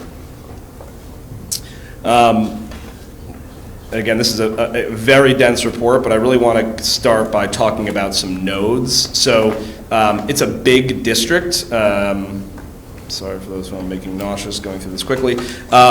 It's a big district, and because of that, each part of the district requires different solutions. There's not a one-size-fits-all retail planning solution for the entire district. It's such a diverse, unique district. So we broke it down into 3 nodes.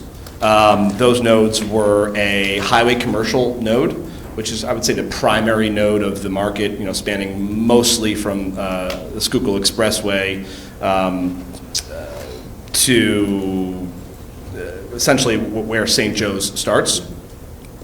Bala Avenue, which we call the Main Street node. Obviously, that feels and acts and trades very differently than the highway commercial node that is City Avenue. And then the mixed-use retail node, which we called St. Asaph's, presidential into St. Asaph's. So that is not one that has substantial vehicular traffic like City Avenue, nor is it a main street per se like Bala Avenue, and is intended to, due to some recent zoning changes, create a bunch of vertical density with multifamily and the like, and hopefully ground floor retail. And each of those different nodes require different solutions. We have this report, it's available, it's publicly available. The really nice part about it is we've gotten a lot of outreach from township residents who have accessed it and had questions about it, comments about it, so we've been interacting with the residents over the last few months. And so that's been very, very productive. These nodes were intended to have prescriptive use categories, so that if you're a developer and you're sitting there thinking, I want retail, I just don't know what kind of retail would work here, right? And we find that a lot. Remember, a lot of these developers are multifamily developers, residential developers who don't have that retail acumen. So from a design standpoint, from a physical planning standpoint, and then of course from a leasing standpoint, to try to guide them. People want aspirational retail generally. That's not always the answer. We need retail that's going to open and be healthy. And so being able to, wave the flag and say, we got a great retailer, but that retailer didn't belong in the district and we can't support that retailer, that's not good for anybody because it's not going to be sustainable. So we really want to be very prescriptive. Again, it was not only use categories, but also design. And then, as it relates to Bala Avenue, we really believe this is one of the most untapped portions of the district, that really has incredible runway. I really believe that there's real great demand out there. It's going to take a vision. It's going to take stakeholders and owners that band together and don't work against each other. But we're really excited about the prospects for long-term success in Bala Avenue, particularly. And then I guess the last part of this is, this was supposed to be a teaching guide. So once we've outlined what it should look like, what it should feel like, who you should lease to, such that we create a healthy, diverse district, we really tried to be educational with this report, and there's actually at the end of it, I'm not sure it's included here, no it's not. There's actually like a takeaway, if you will, call it a one sheet, but it's more like 3 or 4 sheets, to help owners who, again, may not have that retail background, help them structure a retail deal, give them essentially a summary, a glossary of terms. So, again, it's a very diverse district, and you have many stakeholders that just don't know how to go about structuring a deal. So that's, in a nutshell, that's the synopsis of the report. It's available online through the district, and I'd be happy to answer any questions or open it up to dialogue. Great, thank you. And thank you for the very comprehensive report.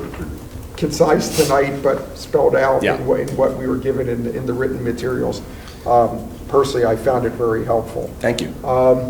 So, any commissioners have questions or comments? I think they can be directed, to this speaker, to Mr. Fenstenmacher, whoever. Commissioner Bernhardt. Yeah, thank you very much, Commissioner Barnes. And thank you for the report and that very concise, summary of it. So I'm going to ask a question and dial back a number of years. And this may be an academic, somewhat discussion for a later point in time, but I just wanted to bring it out. When we were rewriting our zoning code, turn that clock back, and we had a professional come in here and talk about the potentials for retail and commercial space, and projected what the area would be able to go ahead and support, and looked into his crystal ball and gave us what he foresaw in Lower Merion area. While I have not one statistic before me, I'm willing to bet the farm that we've had more closures than we've had opening. And on, I almost said city line, and Commissioner Rogan will fall off the floor, off the wall, along City Ave. I mean, at one point, the latest thing that we had open up was a Taco Bell. And then since then, we have a lot of closures, and we've got some, grandiose plans that are out there. But your report had 950,000 square feet of retail space, right? Around the corner, and I've used this example more times than I can count, around the corners, you get off the expressways, the Luxor. Other than one law office, that retail space has been dark ever since it was built. Long-winded way to get to the question. educate me why you're Yes. so, Yes. up on retail, Happily. especially now, since that zoning code time, we've had the influx of the internet, and I know my kids in the 30s, they've never been in a retail store that their memory allows them to recall. Everything's online. Right. No, it's a very, very good question, and one that we get a lot. I'll answer it in two ways. The start is, not all retail supply is the same, and oftentimes we find that the supply doesn't match the demand in terms of the type of demand that there is. I'll give you a good example. There's been all these stories written about the death of the enclosed mall, right? These regional malls that ostensibly have no real meaningful demand anymore. The reality is, there is retail demand there. It's just not demand for regional enclosed mall space. And so similarly, the problem that we find that we're having in the district, and again, we're seeing it everywhere, is the type of demand is not matching the type of supply. The Luxor is a great example of that. I had no say in the planning of that building. That was done obviously way before our report. We didn't, work with the developer at all, but that retail is not the type of demand that exists in the market right now. That is, flush up against the road. That's parking that does not sit right in front of the storefront. It sits kind of around the sides, and you got to walk upstairs to it. And so it's important that we calibrate the type of supply that's being created, which is why our design recommendations are so important. We calibrate the type of supply that's being created with the type of demand that actually exists. And a little bit of a shameless plug for my company, there's a lot of planning groups out there that could have done this report. We have this incredible trove of transactional data. We represent tenants, we represent landlords. We are on the street doing the deals. So when we make these planning recommendations, they're coming from a place of transactional experience as opposed to a theoretical or academic type planning advice. And so these recommendations are intended to help these developers create the type of supply that's actually in demand. That's part one. Part two is, and this is where the educational component comes in, we need to convey to everybody that all ships rise with the tide, and the quickest, fastest, cheapest deal for these landlords is not the best deal. So I think one of the reasons you're seeing a lot of turnover is uneducated landlords who want a quick and easy deal from a tenant who will sign a lease tomorrow. And it's, with all due respect to business owners that own very successful vape shops, but, those types of businesses that there's no demand for, there's too many of, they're oversupplied in the district. So I think it's a combination of developers and landlords making bad deals that don't, the community doesn't want, there's no demand for it. But really the answer to your question is, there is pent-up demand. There's just not the right type of physical supply that meets that demand. So if I may, and I won't belabor the point too Yeah. much, because from the landlord's standpoint, they're not going to accept, if you build it, they will come. They want them to come before they build. So what you're telling us is, we really need to educate people so they know what to go ahead and market so people will come. And what they go, and what to build and what to design. And I think so much of the mistakes that are made in the pre-development stage when they're making these decisions that are essentially in stone, right? Once the plans get approved and they start construction, and then they hire somebody like us, and we come in and we're like, this space is not leasable, or it's not leasable to the tenants you want, or it's not leasable at the rents you want because of X, Y, and Z mistakes that were made. All right, well, thank you very much. You're very welcome. Commissioner Grimes, thank you. Great, thank you. Vice President Kramer, why don't you go ahead? Thank you. This is so exciting. This is going to be such a great resource for all the stakeholders involved, including our planning staff. So I'm really excited that we have it, and thank you to City Avenue Special Services District for doing it. So I'll ask all my questions, and then I'll stop talking, and whoever can answer can answer. Sure. You talked about education of landlords and all the parties in order to use this information best, right? Yeah. So I'm curious about who does that education and for how long, right? A general question about how long does retail study information, how long is it good for, generally speaking? And then I'll be greedy and say, what parts of this can we use in Ardmore and Bryn Mawr and other downtowns? Because I think, I remember Brian saying this can be useful in other business districts too. Sure. So the first part is we're an ongoing resource to the stakeholders, and I'm really excited after delivering the report to the board in October, through the holiday season, but since then, January, February, and now into March, we've had a ton of outreach from stakeholders saying, I read the report, I want help, I want to meet with you. So it's been working. There is this take-home document that developers, or I should say property owners, can use to educate themselves, but we are an ongoing resource for them, and many of them are already taking advantage of it. So that's, we would do the education, but it's got to obviously be on a proactive, stakeholders need to be proactive.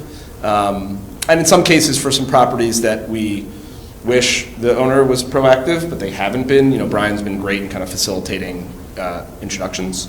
How long is it good for? Yeah. Is that it's really tough to say. Especially with so much rapid change happening on both sides of the street in terms of growth, which was forecasted into this, right? So we used data based on what we knew was coming. So we don't know what's not planned or not announced yet, I should say. So I would say unofficially, this probably has like a 5-year window of being valid. And then once a lot of this product, both retail and I'd say all asset classes, retail and some office, but hotel that's coming, and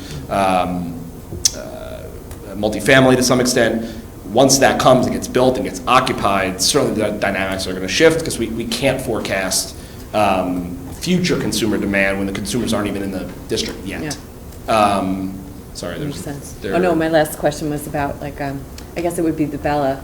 The how Bala else? Node would probably be the most applicable Yes. in the other downtowns. Yeah, very much. Look, Lancaster Avenue probably is most analogous with City Avenue, just given it's a high vehicular traffic commercial artery. But certainly, Bala Ave and the recommendations that were made on Bala Avenue could be attributed to downtown Narberth. It could be, right, like any real kind of Main Street type environment. Yeah. But certainly would be happy to chat with you or stakeholders that, have specific questions.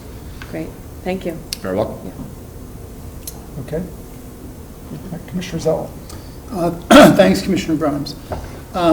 We have on the shelves downstairs retail mix reports for Ardmore and Bryn Mawr, right, Chris? That were done some time ago. In the zoning code in our business districts, and started in Bryn Mawr, we require parking in the back, not in the front. And that creates a Main Street walkable, active business district. It's working in the newer developments in Bryn Mawr Square, which was a significant development, has parking in the back. Yep. And retail and restaurant with a wide sidewalk and greening standards, and that works. So I was surprised that you mentioned, the question about the Luxor, well, it doesn't have parking in the front. I don't think our code allows, nor, our understanding is that, parking in the front is not what we're looking for to have an active retail and pedestrian Main Street shopping area. I agree with you, and I agree with the premise that you don't want it in front. However, what Bryn Mawr Square has, what other successful versions of that have, a critical mass. So the Luxor is effectively just sitting on an island with no neighbors, with no what we call co-tenancy. It is purely destination, right? You need to really be wanting to go there because you're not going for anything else. And yes, they could create a 2 or 3 tenant situation because they have enough. But critical mass is so key to retail. And obviously that's what Bryn Mawr Square has, and other type environments like that. So I agree, and I think Bala Avenue has the ability to have that as well, because you have a length of several blocks to create some critical mass. The trick there is Ashkenazi owns Bryn Mawr Square, and he owns all of it, and he can merchandise the whole thing however he wants. In a perfect world, that's what would happen on Bala Avenue, and you could, perfectly curate each individual tenant, but you have a, disparate group of owners that everyone owns their own building, and no one can force them to do anything they don't want to do, which, again, is how this report is meant to act, is to educate them that, if you're talking to him and she's talking to you, and everyone can row in the same direction relative to leasing and merchandising and not cannibalizing stores, then that really works. But it would work in Bala Ave with parking in the rear, et cetera, because there's that critical mass component. Yeah, and the common ownership that you just mentioned, Bryn Mawr Square's ownership turns away leases that are inappropriate and they believe won't last. Yep. And so they'd rather have temporarily vacant space until they find the right retailer or restaurant, and that process has worked very well. Yes, absolutely. And we've done the same thing at Suburban Square. That is a very deliberate, curated mix of tenants. It's not about who's going to show up the quickest and pay the most rent. So then my other comment is, and we talked about this in the course of the land development for some of the mixed use on City Ave, which is a requirement of our City Avenue zoning code, is, we all know about the Luxor that Commissioner Bernheim brought up, so maybe developers have to accept that it's going to be a break-even situation with their retail tenants or restaurant tenants. They have to support them in some way. Maybe they even have to go further than breaking even. And so we've talked about that. And so, because it's in the code, it's what we have decided with consultants before you and planning staff explanation of how retail and mixed use, how mixed use works in a zone like City Avenue. Yeah. And so, what are your comments on that? I'm strongly in favor of mixed use, unequivocally. Unfortunately, it's not a one-size-fits-all comment. So there are times where certain buildings in certain locations with certain access, there just isn't really any retail demand there, and it kind of gets forced into the project. But mixed use doesn't have to mean, in the case of Luxor, that the entire ground floor is retail. I don't know the code, obviously, as well as you all do, but you can add mixed use to the ground floor without every square inch of it, having to fill every square inch of it with retail, because in many cases, there's not demand for all of that. So I love ground floor activation. I love mixed use projects. It's got to be designed properly. So from a lot of, we can get in the weeds just briefly, but from a parking standpoint, from an access standpoint, from a signage standpoint, from a visibility standpoint, and then look, the Luxor will continue to get better as all that stuff along Presidential into St. Asaph's continue. They get some neighbors, but there are times, I believe, in the district and everywhere, where too much retail gets put into these mixed-use projects just for the sake of having mixed use, where there's not demand there. And maybe it's just a coffee shop, and maybe that's enough to activate the ground floor and provide an amenity. And had the landlord built the full 10,000 feet of the ground floor, he may have some vacancy, as opposed to having a vibrant coffee shop. And maybe the landlord has to take steps to ensure that the coffee shop succeeds. Yes, sure. Great, thank you. Okay, thank you. President Sinai. I didn't use the word. Thank you, Commissioner Ryan, and thanks to NXT and the Untitled Services District for this. I think it's terrific.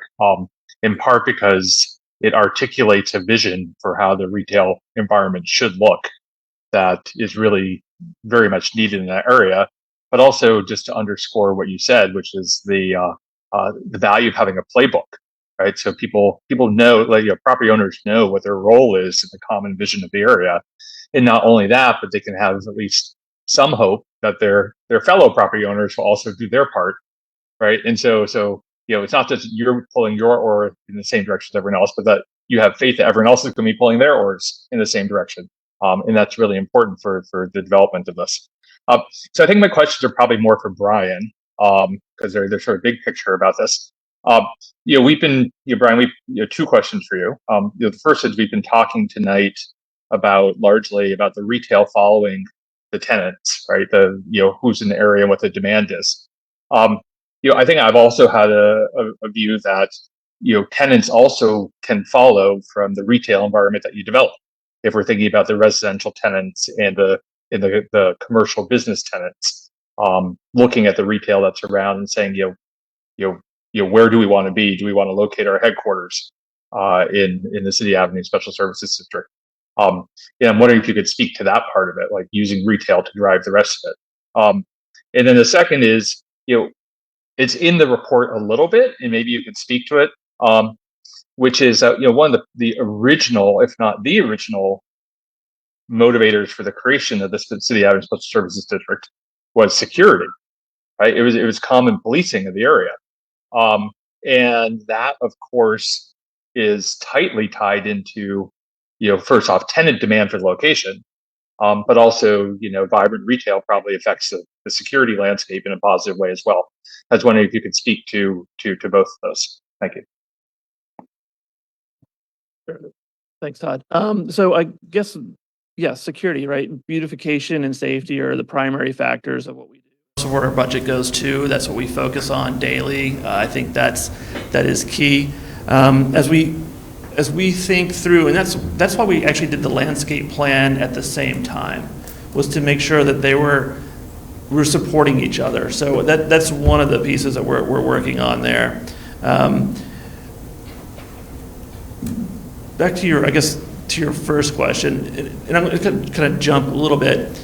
The reason why we were successful on East Passyunk was because I ran a nonprofit that owned the bricks and was able to curate the retail experience.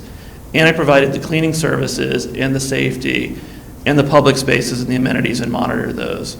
And that's why it was successful and remains successful. And that's why it's an experiential environment for when people go down there. They love the quaintness of it. And I think the township has a lot of those opportunities within it. I think what we also learned, and this is kind of back to your first question, is through this report is our retail isn't A-class retail either. And I think that goes back to us as a business improvement district, the township, and how it focuses on economic development activity. You do have to support those property owners. I'm not talking about a federal, they're great. They sit on the board, they know retail. They're doing dollars per square foot that you can't even imagine on City Ave, which is part of the reason why they're looking to build more. And so, but I think with what we need to do is, whether it's facade improvements, whether it's these other sticks and carrots that we can use as a township to get people moving in the right direction. The report's data, and we're going to drive that data, and we're going to continue to do that. And that's part of what our organization is doing, is we're providing the additional information to help businesses be an attractive opportunity. Back to your, how do we corporate tenants, how do we get others in there? I think that's part of it, is we start selling this information about where we are, who we are, what we do, and the safety and the beautification, and in this retail experience. So our goal is to really flood the market with information to make it a place and a location where people want to go. So that's what we're trying to kind of get to. I hope I got to your questions roundaboutly. Did I miss any? It's the kinetic nature of, we want businesses in residence there to support the retail, but you need the retail to attract, tenants, right? And so presenting a vision lets people anticipate what's coming down the pike and know where to be. And I think it's terrific. Yeah. Thank you very much. And if I could just add to us. Yeah. Add to that very briefly, the district is extremely diverse, socioeconomically, racially, ethnically, income-wise. It is just a melting pot. You have white collar, you have blue collar, you have college students, you have affluent residential, you have more middle income. It is just like real melting pot, which I think makes it great. And so that retail needs to speak to everybody. And so that still means you can have a higher caliber retail. I don't mean higher end, I mean higher caliber and more polished retail and more professional retail and cleaner retail. And I think you can get that by educating these owners, as we were saying, and getting them to understand the type of demand that's out there. I think many of these owners that are leasing to what I would call substandard retail, they simply don't know any better. They don't know how to attract better retail, and they don't even know that that demand is sitting on the sidelines waiting for an opportunity. So that's kind of, I think, really where the rubber hits the road on all of this is, if anyone's sitting out there being, how do we put this into practice? How do we effectuate some of these ideas? I think that's really where it starts. And of course, no one can force these owners to do anything they don't want, and if they're not well capitalized or don't have access to capital. But that's really, I think, the important takeaway in terms of uplifting the caliber of retail in the district. Okay, thank you very much. Thank you, Mr. Grimes. Thank you. Anyone else on the board? I don't see anyone, so I'm going to maybe ask this a different way from what President Sine just said. I have two comments or questions. I think you probably hit the nail on the head in what you just said, that it's a matter of education, educating the owners, the building owners, things like that. The district's not just Lower Merion. And City Avenue Shopping Center, Federated spent a bunch of money. They fixed that place up. They're still working on it, I think, finishing up. The other side of City Avenue is all fast food places. But that probably impacts what happens on our side of the street, too. Are there new and innovative ways of reaching people that might work? Because I assume people have tried this in the past. But we just get more fried chicken places and Starbucks. Are you saying reaching tenants or reaching owners? Either one, to affect change. Yeah, well, on the owner's standpoint, again, as I said earlier, Brian's been great about facilitating some relationships with groups that we think if we just sit back, they won't reach out for us, so we're trying to be proactive and reach out for them to help them and bring them into this report maybe a little, closer than they have been. As it relates to the tenants, I mean, this is also intended to give the landlords, the owners, marketing tools to reach these tenants. So again, we go back to the Bryn Mawr Square or even to Passyunk, where Brian's group controlled a lot of these pieces and was able to lead by example. We just can't. We can't market their properties for them, right? And so these innovative tools or strategies to reach these tenants, we believe we have, and we believe we've teased a little bit of that in this document, enough that hopefully they pick up the phone and call, but can't force them to do that. And so in those cases, we've tried to reach out for them proactively, and we've had some success. So I don't know if that answers, or maybe Brian. Yeah, I mean, I just don't. I'm not an expert on the approaches, and this Lower Merion side isn't perfect on this either. And it's not just City Avenue, but it just seems like better tenants or better retail attracts more better retail. Unequivocally, absolutely. And that's why I'm equating the other side of the street also with the Lower Merion side. Can I answer that a little bit? Of course. This gets back to the landscape plan, right? So I'm starting to build the relationships with those property owners by offering them the landscaping. And that's the entry point to having further discussions about what else you can do, right? So at least if it starts to look better, then we can have different discussions of the next steps. But we're building those relationships. We're on the ground. I know most of the property owners on the Philadelphia side. I know most of them on Lower Merion side. We've been in bars and restaurants and every place, so we're there and we're making things. It's just going to take a little time, right. But it also, both, the city has resources on the Philadelphia side, $10,000 for mid-block, $15,000 for corner for facade improvements, in-store recoverable grants for 5 years for doing TI for any type of tenant that wants to build out. So I think there's things, and all those dollars will come back to you. They'll come back to you in higher priced real estate sale deals. They'll come back to you with higher rents and business mercantile taxes. So you put a little money in, you're going to see the response in the back end of it, especially with these smaller businesses, the smaller landlords. So. Right. And then just, thank you. One other observation, and then I'll move on, because this is peripheral to this. So I think these efforts are terrific, and I think a lot of others have said the same thing. As someone, though, who works now in Bala Plaza, so I'm there every day, and I look at conditions where they are now, where besides the Luxor that I think we've kind of beaten that one, everyone knows about that, We've got 111 Presidential Boulevard, which has some bulldozers sitting there waiting for a demolition at some point, unless they've started in the last week.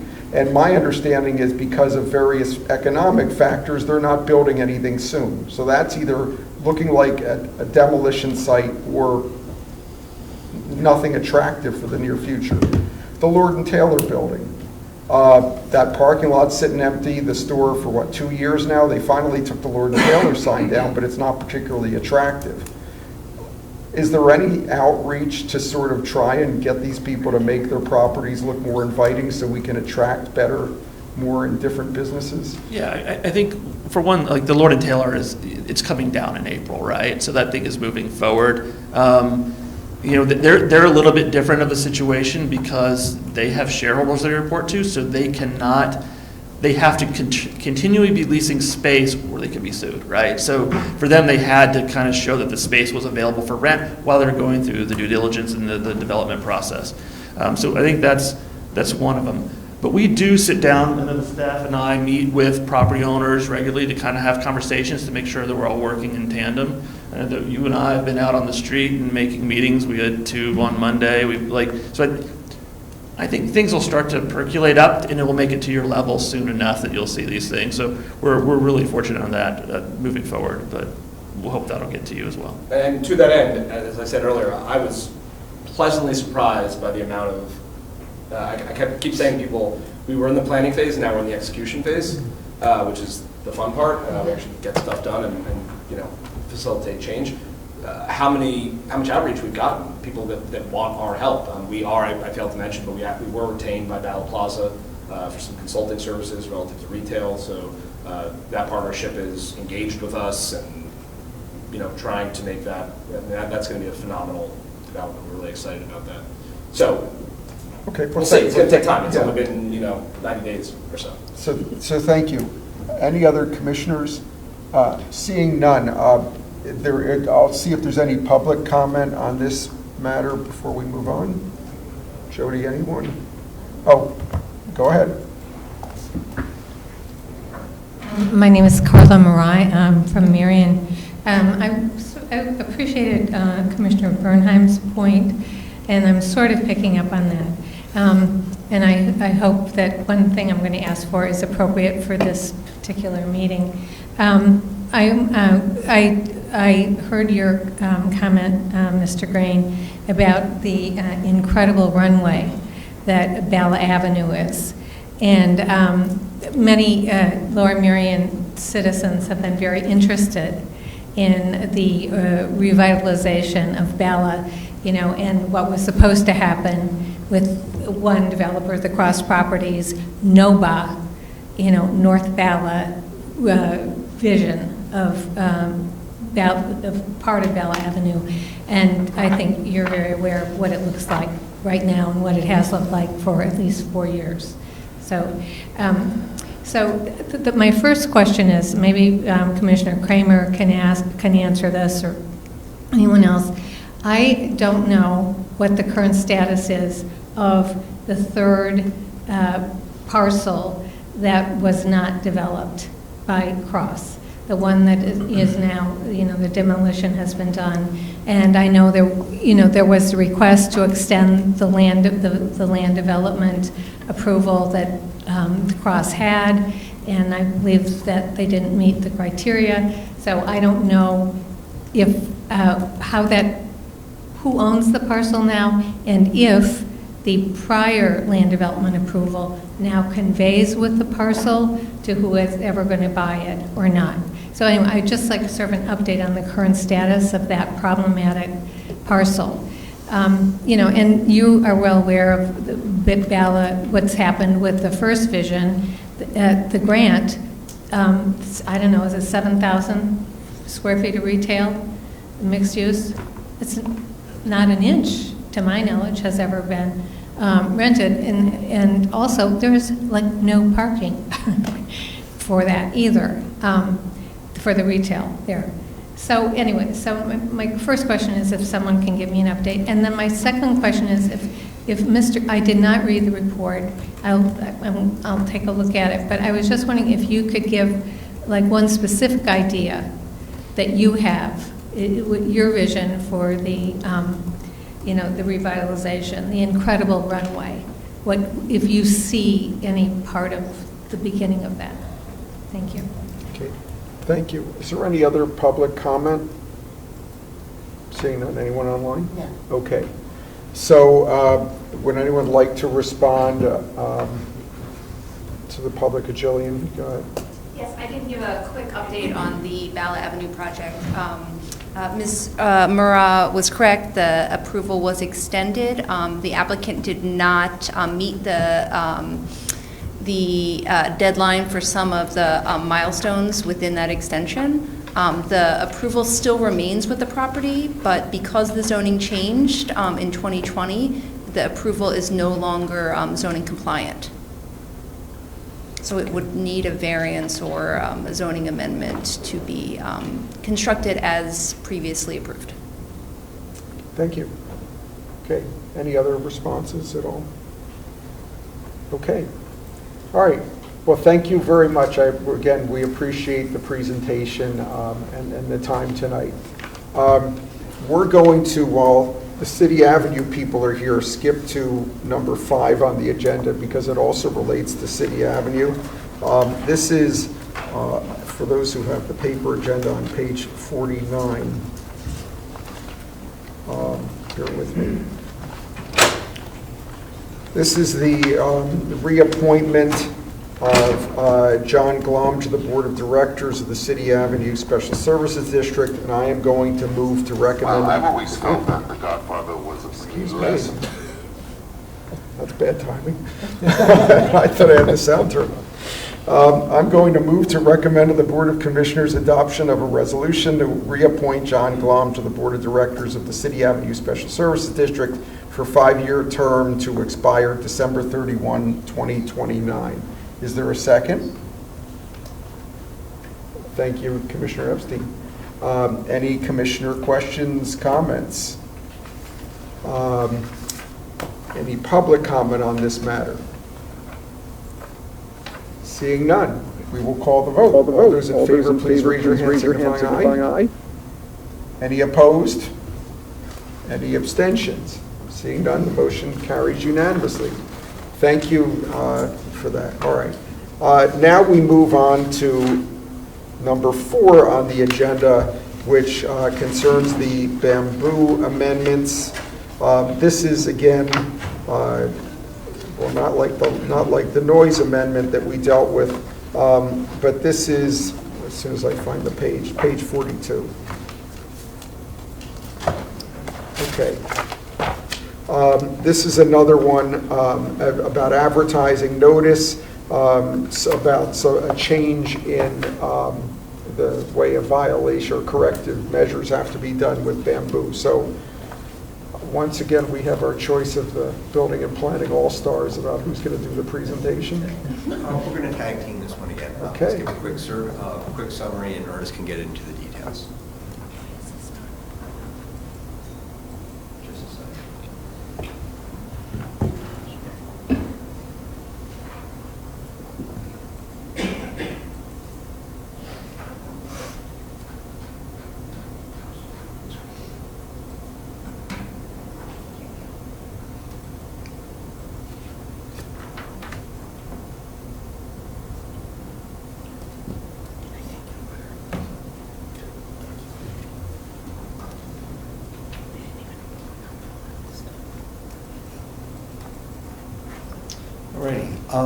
One of the board's priorities over the last couple of years in particular has been stronger enforcement of township codes. And through that, Ernest and I have been reviewing various township codes in our effort to further enforce. We've been doing this with student housing. We've been trying to do this with other housing issues across the township. One of the other codes that we've been investigating is bamboo. This is something that was first initiated about 10 years ago. It came out from an initiative from the EAC to have a specific ordinance for bamboo, addressing that it was a noxious weed, and it's a weed that tends to spread. Bamboo is very aggressive. It spreads by runners. It's not a grass. And it really takes professional efforts to control it. And left uncontrolled, it can spread quickly from a residential property into the public right-of-way, into neighbors' properties. So the original, and what we have on the books now, the existing ordinance, tried to deal with, well, what happens if somebody has bamboo on their property? And we regulate that. We say that the bamboo must be 20 feet from the edge of your property. If it's found to go into the public right-of-way, you need to bring it back to 20 feet from the public right-of-way and install a barrier. If it's going across your property into a neighbor's property, you need to, once again, bring that bamboo back 20 feet, put a barrier in to stop it from spreading. Well, one of the things that original ordinance tried to address was, what happens when the bamboo is on multiple properties? How can you police that? How can you stop the spread from the bamboo owner to the bamboo receiver? It got to be very complicated. It meant well, but it was something that we actually had to form, and we jokingly referred to it as bamboo court, a way to adjudicate matters between private property. And that is one thing I can tell you that our biggest fear in enforcing is getting into private property matters with residents. There are cut and dry township codes, and we can enforce those. But oftentimes, there's a tendency to get stuck into property disputes, and that is something we cannot win, the township cannot win. So really what we're coming back to you tonight is a way to simplify this, to do just that, to say that if you have bamboo and it's encroaching to the public right-of-way, you need to bring it back. If you have bamboo on your property and it's encroaching into your neighbor's property, you need to be responsible for it. We would like to remove the sections of the code that bring it in and try to address those issues between property owners. It's your bamboo, you're responsible for it. We're not going to try to sort out through air photographs and photographs from other neighbors who's responsible. If it's on your property, you're responsible, you need to pull it back. So what the ordinance does is it amends the qualified bamboo exemption that's in there. It revises the property owner's abatement responsibilities. It establishes a new appeal process, and it requires the installation of a bamboo barrier at least 20 feet away from the property line, only when feasible. It gives us a little bit of flexibility. Much like what we just went through with that condition for the noise ordinance, there are certain situations in the community that it's not cut and dried. So a lot of times you'll see bamboo in a mature landscape. That mature landscape has large trees.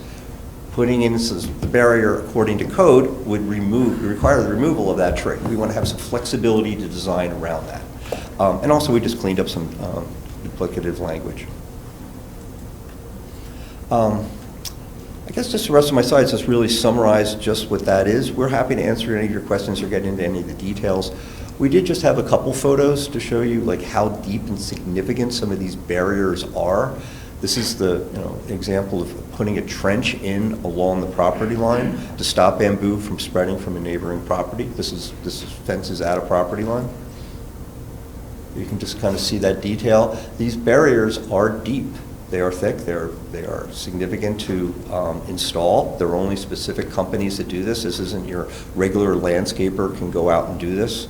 But when it works, it works. I mean, this is 15 years that this has been here and it hasn't spread. This is bamboo in one of the barriers that is required by the township's ordinance.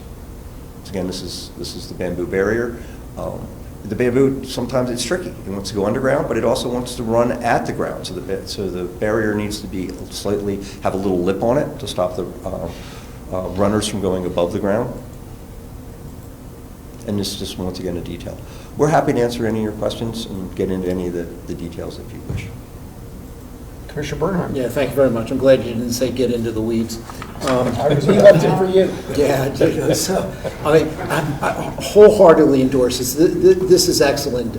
Commissioner Kramer, myself, and it was Commissioner McComb. We actually held a bamboo court hearing. It was a full-blown trial with lawyers and the witnesses and exhibits and experts and people bringing up photographs of like 15, 20 years ago showing, no, the bamboo was on the other guy's property, not their property. So this is a needed course correction, and the Jumanji amendment, as I referred to it as when I first read it, is really absolutely perfect. Thank you very much for doing this, and I hope everybody supports it. Thank you. Commissioner Kramer. I just wanted to be clear that the township will still require a property owner with bamboo that is encroaching on another neighbor's yard, and it's clear that where it's coming from, will still require them to abate it within that 20-foot area and put in a barrier so that it won't continue to move over to a neighbor's property. Well, we won't be deciding where it's coming from, but if you have bamboo on your property, you will have to have that 20-foot barrier, 20-foot spacing between the property line and your barrier, yes. And what will the process be for initiating a request to the township to have the neighbor do that? The code itself does state that the neighbor should notify the neighbor first, their neighbor, about the bamboo and ask them to remove it 20 feet back. Copy the township on it, our code enforcement office. If they don't get a response or the response they want, then they can file a formal complaint with our department, and then we will go out and determine if a violation exists and send a violation letter with a timeline on cleaning up the abating the bamboo. So there still is a method for a homeowner where bamboo is creeping over onto their property to require the neighbor to move it back so it won't continue to creep. Yes, the changes we're making, the biggest change is that we're not mandating that you go on someone else's property and remove bamboo. Okay. Okay. Any other questions, comments from commissioners? Okay, let me get a motion on the table. I will move to approve authorizing the township secretary to advertise notice of intent to adopt an ordinance to amend the code of the Township of Lower Merion, Chapter 59, brush, grass, and weeds by amending the qualified bamboo exemption, revising a property owner's abatement responsibilities, establishing a new appeals process and conditions for defense to a violation, requiring the installation of a bamboo barrier on at least 20 feet away from a property line only when feasible, and removing duplicative language. Is there a second? Thank you, Commissioner Bernheim. We will now move to public comment. I completely support trying to control the bamboo. Can you identify yourself? Oh, I'm Carla Moran. I'm from Marion. I completely support every effort to try and control the bamboo and enforce the ordinance. I had a question similar to Commissioner Kramer's. So the answer to her question, it sounds like, so it seems to me there are two ways to enforce this, or, I'm not an expert on this, but one way would be complaint-based, even though you're not going to charge, one neighbor if it gets on another neighbor's property. But the answer to Commissioner Kramer's question was that suggests the enforcement will be complaint-based. A neighbor would have to complain that they're worried, they see bamboo, they're worried, and then you would come out and evaluate. What about requiring all property owners to have the 20-foot barrier if, from encroachment of a neighbor or right of way, that it's required that you have to shovel your sidewalks within 24 hours or something like that. Has that been considered? Do you have any, can you finish your comment? That's it. That's it? Yeah. Okay, thank you. And I would prefer, and I would like what the last option, not just complaint-based, that the inspection, the action by the township would not just be complaint-based, but it would be required, if you have bamboo on your property, to have the barrier unless you've been given a pass because, what was the only, because it's not feasible, as Chris said. Okay, thank you. It's a good question. So bamboo is allowed to exist on your property. It just needs to be contained. It needs to be 20 feet from your from the edges of your property, right? You're allowed to have that. There is plenty of bamboo in the township that isn't 20 feet. maybe it's 17 feet, we don't notice that, or 15 feet.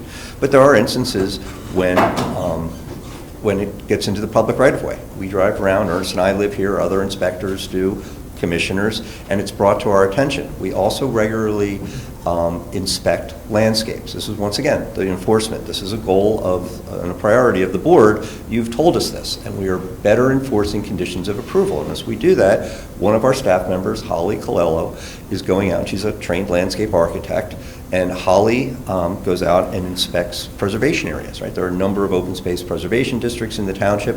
As she's out there, oftentimes she's finding bamboo in these areas, and we're issuing those violations as well. Members of Public Works also see this. So it's while it's complaint driven from neighbor to neighbor, if township staff does see it, it's brought to our attention. We bring it to Ernest's attention, and he enforces it.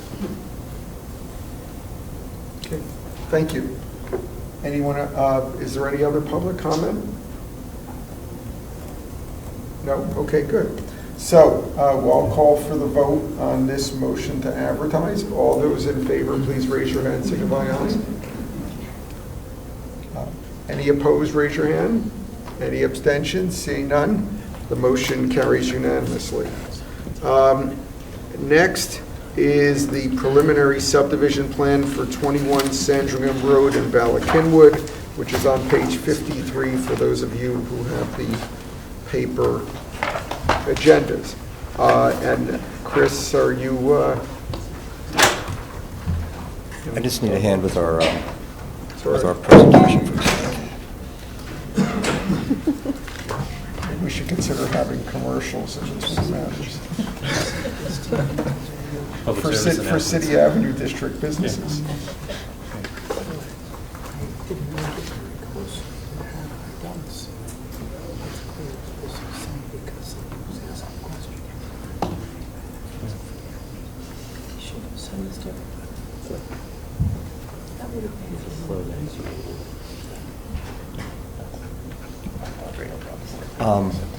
As you mentioned, this is a preliminary subdivision plan for 21 Sandringham Road. It says Bala, Cynwyd. I think most of us refer to it as Belmont Hills. It's an interesting cul-de-sac. It hasn't been fully built out. There are 2 lots available on this parcel, and it's coming in to do those 2 infill lots. This is an air photo showing Sandringham Road. It's accessed off of Mary Watersford Road. Many of us have driven by on Conshohocken State Road, and this is where that bend in Conshohocken State Road is, going over towards the Wawa. And there's a hill, and this is up at the top of the hill. When you get up to this cul-de-sac, it actually has a beautiful view of a valley from up here. There's currently a single-family house on this parcel. That house is slated to be demolished. It'll be subdivided into 3 lots and 3 houses constructed. Just a couple quick photographs of the site plan that's coming in. This would be the redistribution of the new homes, lots 1, 2, and 3, all taking access off of the existing cul-de-sac. The blue areas that are highlighted would be the stormwater management. We heard a lot of public comment during this. The neighbors were very active, reaching out, engaging staff, and one of the concerns that we heard here, by being on a hill, is stormwater management. Many of the homes in this area were constructed prior to stormwater management. These new homes will have significant stormwater management installed as part of them. This is a hilly area. It's sloped. It's got a lot of trees. Staff has been working with the township engineer, responding to neighbors' concerns, working with the developer to try to preserve as many of those trees as we can with the siting of the homes, reduce disturbance to the steep slopes. This was originally slated to come forward last month. We need to do some revisions to the stormwater management, work with the developer to change some locations of stormwater management to try to minimize the disturbance on those natural features.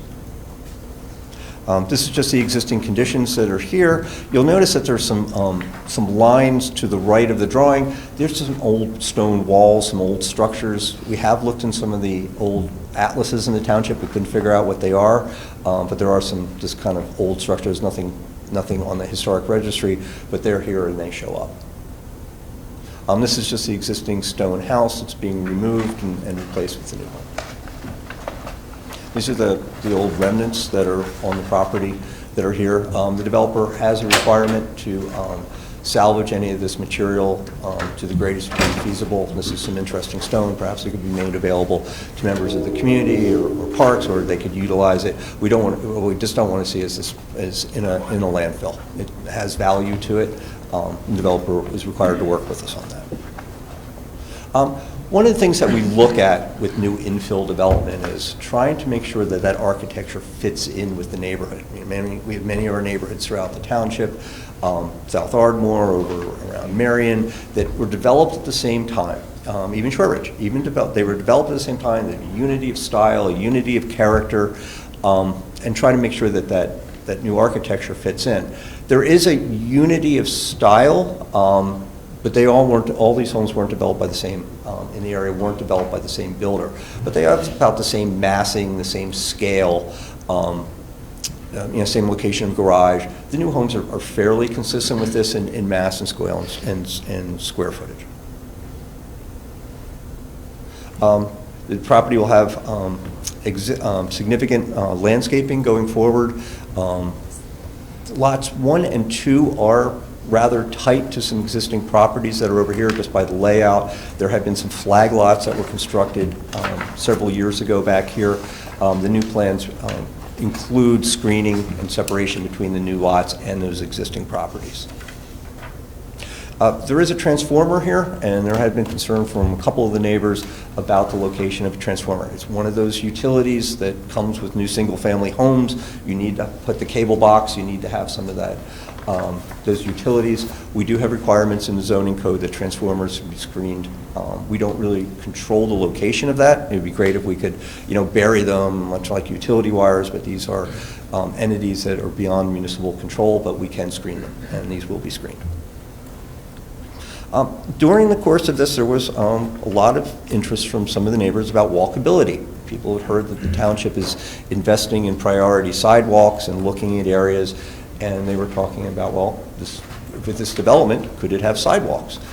This area is slated for, it's identified as a priority area, not one of the high priority areas for immediate construction, but for long-term sidewalk and pedestrian improvements. Mary Watersford Road from Sandringham Court up to the Belmont Hills Pool Library Complex is slated for potential new sidewalks. With this and that investment in the area and the potential, this is the time to require sidewalks. Working with the residents thought that was a good idea. It will require some removal of some trees. Many of them are hemlocks. They're not in great shape, but now is the time to put those in. If we waive them, it would be very difficult in the future. Technically, they'd have to be put in, but really when sidewalks should go in is when the property is being redeveloped, when it's being graded. So that is a requirement to go in. We will be working with the applicant to try to work any of the sidewalks around existing trees to minimize that impact. We have some of that flexibility, and they've reached out to us with that. The Planning Commission reviewed this, and they made a couple changes to the conditions of approval, just bringing those to your attention. One about articulation of the homes. They noticed that the front of the homes had more articulation than the rear of the homes. The rear of the homes appeared very flat. They were requiring that the applicant shall investigate adding additional articulation to the rear elevations through the use of material changes. And also requiring that the applicant consider altering the landscape plans to preserve as many mature trees and non-invasive existing trees as possible. There are some invasive trees on the site. They should be removed with the redevelopment. We do have a new condition tonight. We've been working through the day with the applicant, and we have a revised condition that number 37, this had been a applicant shall investigate. The applicant has agreed to just do this, that the applicant shall extend the existing stormwater sewer on Sandringham Road to provide a direct connection to the seepage bed overflow pipes. Previously, that condition had been look at it. Now they're going to do it. They've agreed to do that. There is some flexibility built in here with the township engineer to work with their engineer to make sure that that works. But this will make a better, safer environment for the sidewalk, because the seepage bed, the level spreaders were slated to run over that sidewalk. They should be under that. There are two sections of relief that are requested by by the applicant. One is a waiver from widening the cartway width of Sandringham Road from 27 to 30 feet. The subdivision code requires a 30-foot road in this section. Since Sandringham Road is already built and has a cartway of 27 feet and it has curbs, and it's functioning just fine, staff supports that waiver. And also a waiver from Natural Features Code section to minimize disturbance to man-made slopes exceeding 25% for the installation of utility lines. The applicant's engineer has been working with the township engineer to do this. And all of staff supports this waiver request as well. The applicant accepts the revised condition and all the other conditions. And I'm happy to answer your questions. The applicant's certainly here to answer any of your questions. Thank you. Commissioner questions or comments? Commissioner Woodrum. Thank you, Commissioner Rams. I do just want to take a second to thank the staff for, three months into this role, and this was a perfect crash course on how to subdivide a lot. And so I appreciate all the questions that were answered from me, and I appreciate all the feedback and comments from the surrounding residents. We had a very engaging conversation about this, and from that came a pretty lengthy laundry list, if you will, of concerns. A lot to do with stormwater management, a lot to do with safety during construction, and it was great to see that the staff answered 99% of those questions pretty quickly and very effectively. And it just goes to show that the high bar that we have here in this township, and so I greatly appreciate all the hard work from the staff. And so I just want to follow up on a couple things. Chris, if you could just lay out what the rest of the process looks like, just so the residents have something to look back to in a recording. Well, the next step in the process is if this application is approved by the Building Planning Committee, it'll go to the Board of Commissioners next week, and the Board of Commissioners approve it. Then it's an approved subdivision plan. The applicant then works to fulfill those conditions of approval. So all of those conditions of approval that are attached to the agenda tonight are essentially a contract. The plan will be revised to reflect all of those items on that, and then the applicant records that plan. They go to the county, they officially record that plan with all of those conditions. The applicant, as part of that, before they can even begin to pull a permit, will need to meet all of those conditions, post escrow, fiscal guarantee for all of the improvements that will come on. Then they will submit for grading permits and all of the construction process. Thank you. And one concern that came up is the fact that this is an undedicated road. And so a lot of the residents had concern about repaving after construction. And, we're in the same industry professionally, so I understand that this is best practice for the contractor to be held responsible for repaving any damage done to the road. Does the fact that this road is undedicated impact that at all? No. So and Joe can certainly weigh in here. We deal with, there's a lot of private roads, and there's a lot of shared driveways in the township, and there's a lot of construction, and there's a lot of contractors. Joe's office, and the township engineer's office, is very good at making sure that construction, if you damage your neighbor's property during construction and part of that shared driveway, that it gets repaired. They usually take photographs ahead of time, they document that, they know what that is, and they hold those contractors responsible. A lot of times contractors are the same contractors that are working other jobs. They know they have a relationship with us. They know what those standards are. Yeah. Awesome. And then just to kind of pretend to my additional questions, could you just explain kind of the design intent behind a seepage bed? I'm going to defer that one to Joe. Okay, sorry.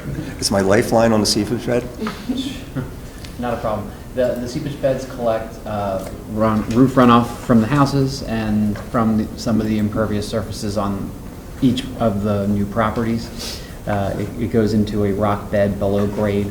A portion of that water is infiltrated back into the ground to replenish groundwater supplies, provide some water quality treatment, and the overflow is piped to currently piped to a level spreader that discharges to grade and will flow out onto Sandringham Court and then is collected in the storm sewer downstream. The amendment that was proposed tonight and is acceptable to the to the applicant would be to take one or more of those level spreaders and put it underground and connect it directly to the storm sewer, if possible. Awesome. So I just want to, just for my colleagues on the board, why stormwater management issue became kind of a focus of my concern. So the other houses on this road are beautiful pieces of architecture, right? They're absolutely stunning. But the houses across the street from this development, they're essentially kind of sitting on what some could consider, kind of like the cliffside, right? So behind their houses, and they have a lot of retaining walls, is a pretty steep slope. And so stormwater management in this location becomes critical because of erosion. And so over time, that hill erodes, obviously, and could potentially cause damage to those existing homes. Now, thankfully, due to the requirements of the stormwater management in this township, these beds start to address that, and I'm really thankful for that. And one request that I kind of wanted to push was to kind of have the overflow pipes tie straight into the sewer line. So that way, you could take the runoff and immediately just put it in the sewer line versus releasing it slowly over time. So just so we understand the revised condition here, this is where this is coming from, right? And so Chris or Joe in this case, I just want to make sure I understand this because I'm seeing this for the first time this evening, this revised condition. So the first sentence is pretty straightforward. They shall extend the existing storm sewer on the road, create direct connection from overflow pipes to eliminate the need for the spreaders.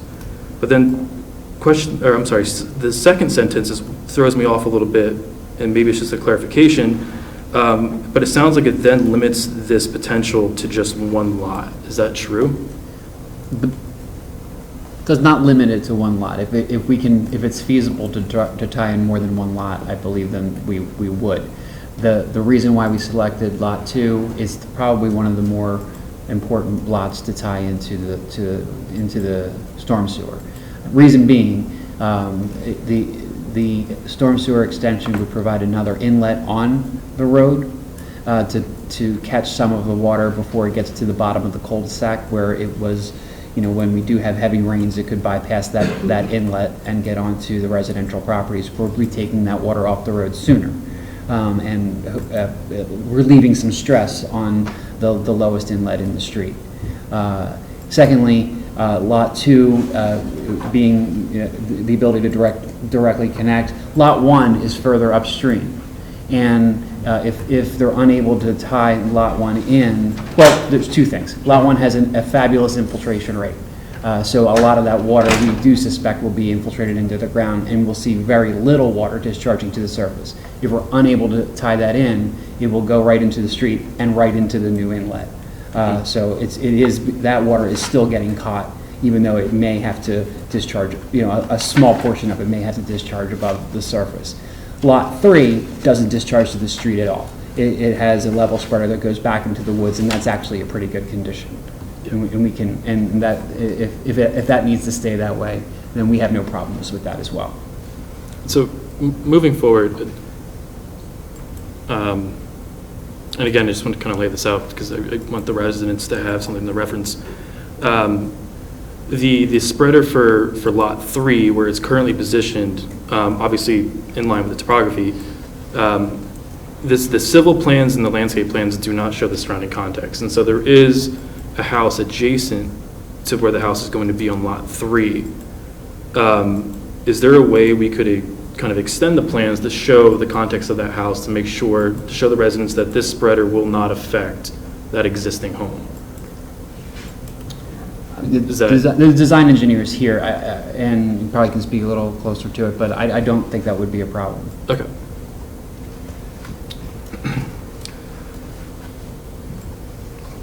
Make sure I just cover all my points, sorry. And then just in terms of, if feasible, ultimately who on our end, I'll say, determines that feasibility? Is it you then in building and planning? Yes. Okay. Awesome. Well then, I mean, with that, I do want to thank the applicant for being willing to work with the comments that were given back from the Penn Valley Civic as well as the surrounding residents. I think, you know, architecturally speaking, everything's within context, and so that's something as an architect myself, I greatly appreciate. And so I you know, look forward to monitoring this as it moves forward in the process. So thank you, Commissioner Grimes. Thank you. Other commissioner questions, comments? Okay, I have one question. Chris, amongst the waivers, as you said, staff has endorsed a waiver of the, from widening the cartway. I noticed that there appears to be a variation in thought here because the township engineer's report states, and I know the township engineer is here, he could comment himself, but states that in terms of sidewalk, that, excuse me, in terms of the cartway, the minimum cartway width required is 27 feet. At a minimum, an area needs to be reserved for future widening / sidewalk. I will ask either of you gentlemen or both of you, because what we're being suggested is a waiver rather than reserving an area for future growth of the expansion of the cartway. I hope I'm not expressing the question real well. Maybe you understand what I'm asking. Is there, should we be considering reserving an area for future expansion? Even better that we're going to put the sidewalk in. So the township engineer's letter came out early in the process, and I think as Commissioner Woodring has said, this has been a very dynamic process. There's been a lot of give and take with the neighbors, with the applicant. The Planning Commission was excellent reviewing this. So what came out of this was, instead of reserving it, just put the sidewalk in. So we don't need to do that. That's a requirement of the code. Originally, there had been a third waiver that had been requested not to put in a sidewalk or to defer that sidewalk. The applicant, based on comments from the Planning Commission and staff, has withdrawn that. They're just going to install the sidewalk. So then that comment about needing to reserve area for a sidewalk is no longer necessary because it's coming in. If I may, then I'm confused because the subdivision plan includes a waiver for providing a sidewalk. Yes, I think we withdrew it tonight, and we should strike that. Maybe we didn't catch up on all the documents. We've been trying to amend everything along the way. We just got that. This is where I say that, never mind. But that's why you're the committee. I did not, if you said it, I didn't clearly hear you. Just one moment. Joe, I didn't know if you had anything else to get. Chris said it all? Chris said it all, yes. Okay. Commissioner Woodring, did you want to respond to that? Well, am I okay to make a second comment too? What's that? Can I make a second comment? What I would like to do, if you don't mind, since Commissioner Kramer looks like you want to say something? I have a question. Okay, why don't we and then I'll come back so everyone has a chance. Go ahead, Commissioner Kramer. If the sidewalk is going to go in now, isn't it going to make it impossible or much more expensive to widen the street later? And how important is it for that street to be widened? From planning staff, we don't feel that it's necessary. This has been reviewed by full township staff, the fire department, police, EMS, the township engineer. It's a perfectly fine cul-de-sac. It has great curbs on it, looks great. Probably cause a lot more disturbance for no return to do that. The road functions well, cars can park on it, cars can get by it. So there had just been a previous standard. Our standards are just a little bit different now, but we don't see that it's necessary. Okay, thank you. Thank you. Commissioner Woodring, go ahead. I will say, thank you, Commissioner Grimes.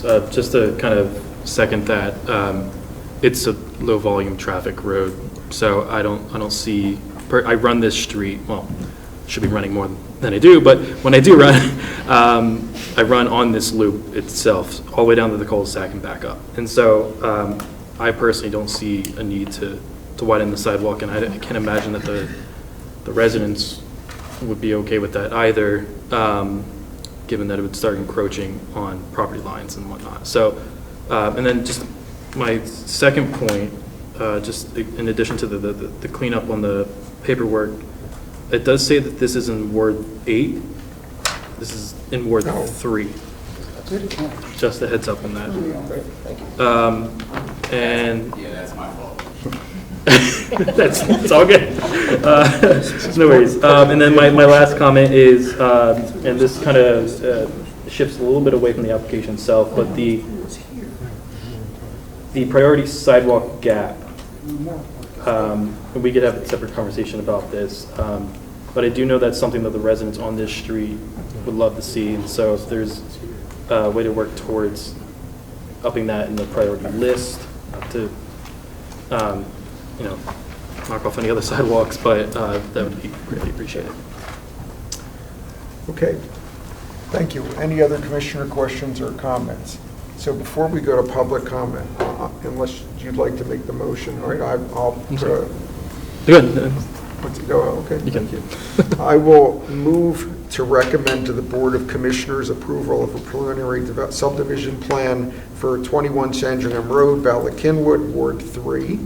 The plan dated September 14, 2023, last revised February 14, 2024, prepared by Wilkinson Apex Engineering Group, and I'll just say as stated in our agenda with the following changes from the agenda, from what's published in the agenda.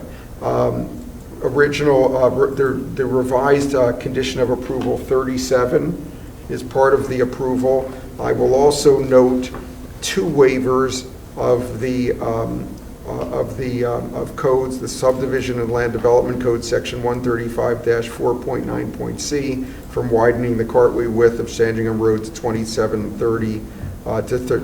30 feet, and Natural Features Code 101-5.c2b to disturb man-made slopes exceeding 25% for the installation of utility lines. Is there a second? Thank you, Commissioner Woodring. So we will now move to public comment. Is there anyone who wishes to make public comment on this? Okay. I do have 2 people with their virtual hands raised. Okay. I'm going to put John Richter in first and then Stephen Land.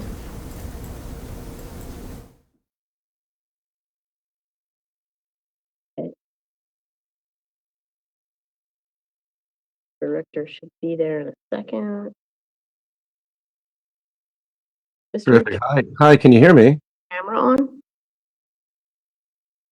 Thank you. Hi, how are you tonight? Thank you. Appreciate the Building and Planning Committee and Planning Department and staff's work on this, to my neighbors as well, and to the Katie DeBilliters Building and Development team. My name is John Richter. I'm a resident at 20 Mary Watersford Road. I live 2 houses away from the proposed development. I wanted to speak primarily to the first waiver that's being contemplated here, the Saldo waiver, Subdivision Land Development Code Section 135-4.9, that's C1. With respect to the cartway, I'm a little concerned as a resident that presently I believe it's a 24-foot cartway, and there's cars that often park at least on the side of the road that's going down into the cul-de-sac. If you guys, if as the plan is presently envisioned, if no other parking restrictions are amended to this or the ordinance isn't changed, if you have vehicles on both sides of the road, and presently there are cars where there are homes. There are no homes on the left side of the road as you're going down the cul-de-sac, so there are no cars there. But if there are cars on both sides of the road, I don't believe an emergency vehicle will be able to get through. And that's my big concern here. And I'm not suggesting that you need to do the cartway as the code suggests, which would be 27 to 30 feet. But I am concerned that if you allow parking on the left side of the road as you're going down the cul-de-sac in front of the new development, that you'll have some issues with emergency vehicles passing through. So I wanted to make that clear. I know there was some talk about restricting parking on that side of the street at the Planning Commission, but I don't think that made the ultimate recommendation list. So to the commissioners, I submit to your wisdom, but I mentioned that that's a concern. The second point I would make with respect to this development, and again, I believe property owners have a right to develop, and I think we've got good code, and clearly we've got experienced planners and committee members. So I'm casting no aspersions, and I know that you guys are doing the best you can with the information you have.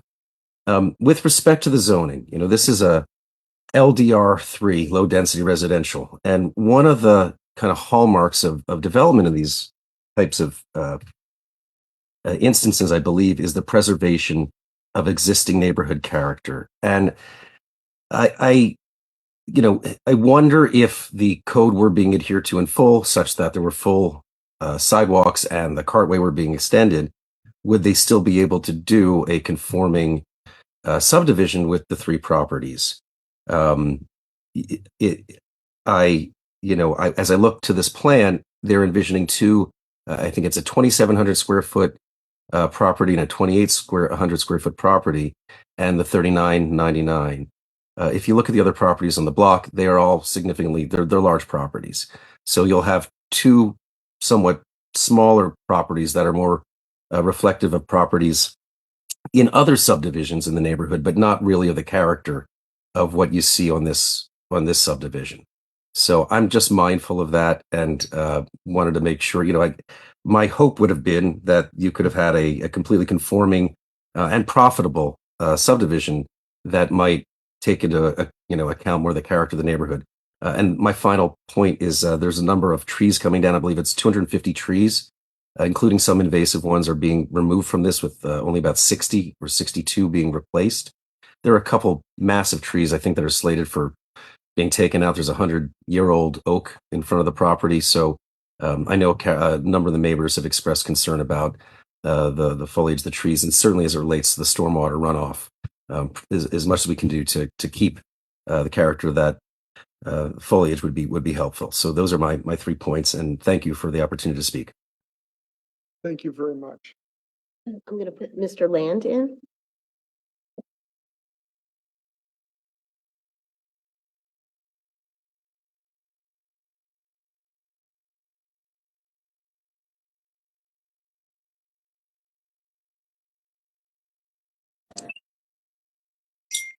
Hi, good evening.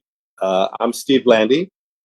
I'm sitting here with my wife, Shelley Milestone, and the two of us have been residents of 30 Sandringham Road since 1999. I want to start by thanking the committee for their time and attention, and also thanking our neighbors, the Sandringham Preservation Group, who have been meeting and talking for about 10 months now about this situation. I also want to thank Commissioner Woodring and also the builder, Lawrence Delgado and KD Building, for listening to some of our concerns and making modifications to the proposed plan. Among the many issues that the homeowners have made mention of, it's our position that the addition of two homes, and especially the driveways and the impervious surfaces that would be added draining directly into the Sandringham Road cul-de-sac, would significantly worsen an already precarious stormwater drainage problem at 30, 34, 24, and 16 Sandringham. And it's also our position that the proposed stormwater drainage plan being proposed so far is inadequate. Let me give you a specific illustration for my home. After every storm, there's a great deal of water that falls in the cul-de-sac. It goes into the drain, down my driveway, down the drain under my driveway. So I just want to point out that the site plan in the proposed preliminary subdivision plan that was shown tonight and shown at the Building and Planning Committee meeting is incorrect. It shows an existing cul-de-sac drain that drains down the hill toward Gully Run. It does not drain down the hill towards Gully Run. It drains under the driveway that's shared between 30 and 34 Sandringham. It's not clear. Say it again. And fills our stormwater drain in front of our house to overflowing. Every large rain, it flows to the right and left of my house. It flows down to 34 Sandringham and creates big puddles there. I've spent thousands of dollars so far cleaning drains over the course of 10 or 15 years, and the situation has not significantly improved. So I'm not a stormwater engineer by any means, but logically increasing impervious surfaces, especially two driveways that drain directly into the cul-de-sac have got to increase, and that's from lot 2 and lot 3, have got to increase the amount of water that goes into the drain in the cul-de-sac, goes down into the drain in front of my house, and significantly increases the likelihood that there's going to be existing additional damage caused by that. Secondly, there was a stormwater drainage test conducted, and I just happened to be there to witness it. And they dug down deep, and I noticed that it was soft soil down below, and it drained pretty quickly. But what's on the surface of most of the topsoil in my area is filled with stone, and it doesn't drain the same way. So I question whether or not the stormwater drainage test that's been done is in fact correct. So our concern is that there'll be a significant worsening of the stormwater drainage problem, that it will be associated with potential damage over the course of time and significant problems over time. Now, I appreciate all the measures that have been discussed tonight. I'm not convinced, and again, I'm not an expert in stormwater drainage, but I'm not convinced that those measures will be adequate to remove the water and prevent the additional damage. Thank you again very much for your time today. It's going to get worse. Thank you. Okay, so that closes public comment. Is there any response to the public comment? Commissioner Woodring. I just want to thank Mr. Richter and Mr. Landy for their comments. Pointing to Mr. Landy's concern about stormwater management. I do think this helps emphasize my concern about not showing enough surrounding context on the plans themselves. So just again, I think understanding that surrounding context would help. And just for a question for our township engineer, obviously these engineering calculations are stamped by a professional, a licensed professional, and if they are incorrect, like they are subject to losing their license, correct? But there always could be an action if there is, if someone is not following the code of ethics for engineering or geology or anything like that. The testing is done at different elevations to evaluate the conditions of the soil at different elevations. He's probably correct that the soil near the surface may not be suitable for infiltration, but that's why we test lower. And some of those soils do, the soil conditions do change. And the testing that was done at the elevation where the basins are being designed or proposed are suitable for infiltration. And that's why we're not infiltrating on the surface. We're infiltrating 5-6 feet below grade where the soils are suitable. Thank you. And then just another quick comment, maybe more so for Chris. So there was a question about the road widening in terms of allowing emergency vehicles to kind of bypass potentially parked cars. In terms of trying to help mitigate some parking restrictions or whatnot, what can the township do for something that is essentially an undedicated road? Like, do we have any authority to make those types of implementations? I don't believe the township can put parking restrictions on an undedicated road. It's not the township's road. Okay. So, but to my understanding, this is something maybe we could follow up with the township solicitor. Maybe there are ways that, because it's a joint shared resource, the neighbors themselves can put on those parking restrictions.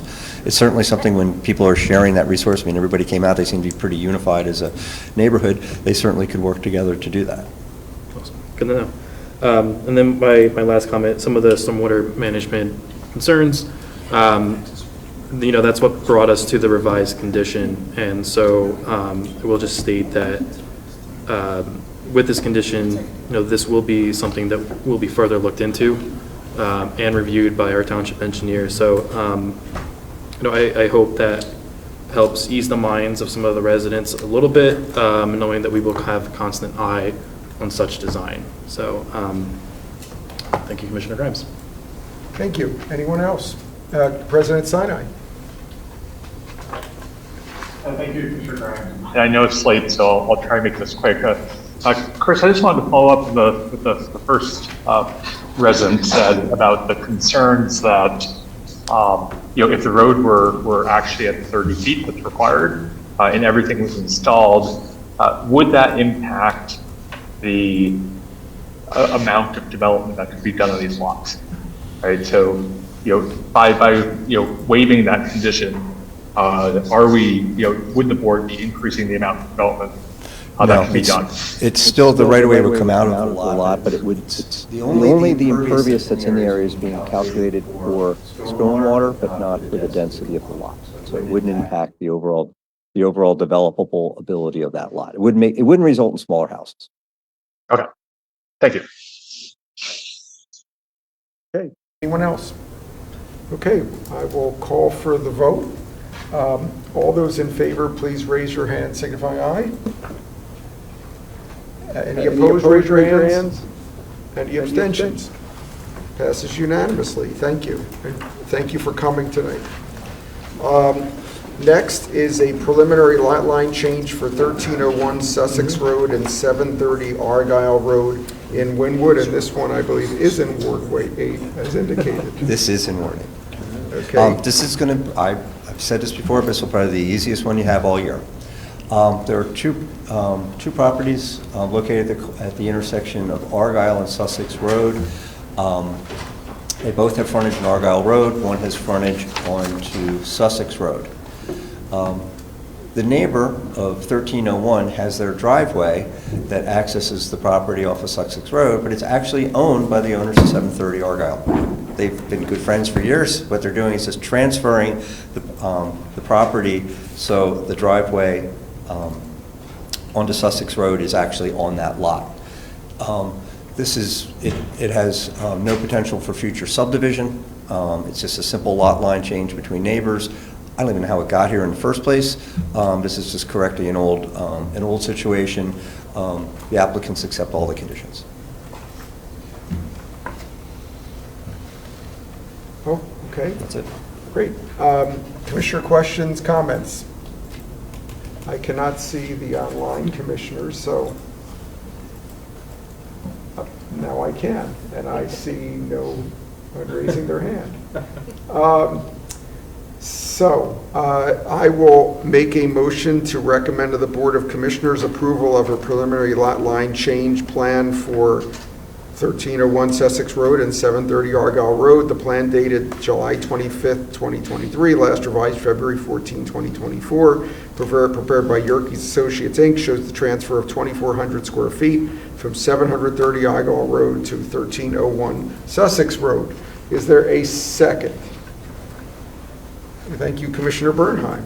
Thank you also. Okay, is there any public comment on this matter? Anyone online? No, people on Zoom left. Why would you say that? Okay, anything further from anyone? All right, so I will call the vote. All those in favor, please raise your hand, signifying aye. Any opposed? Any abstentions?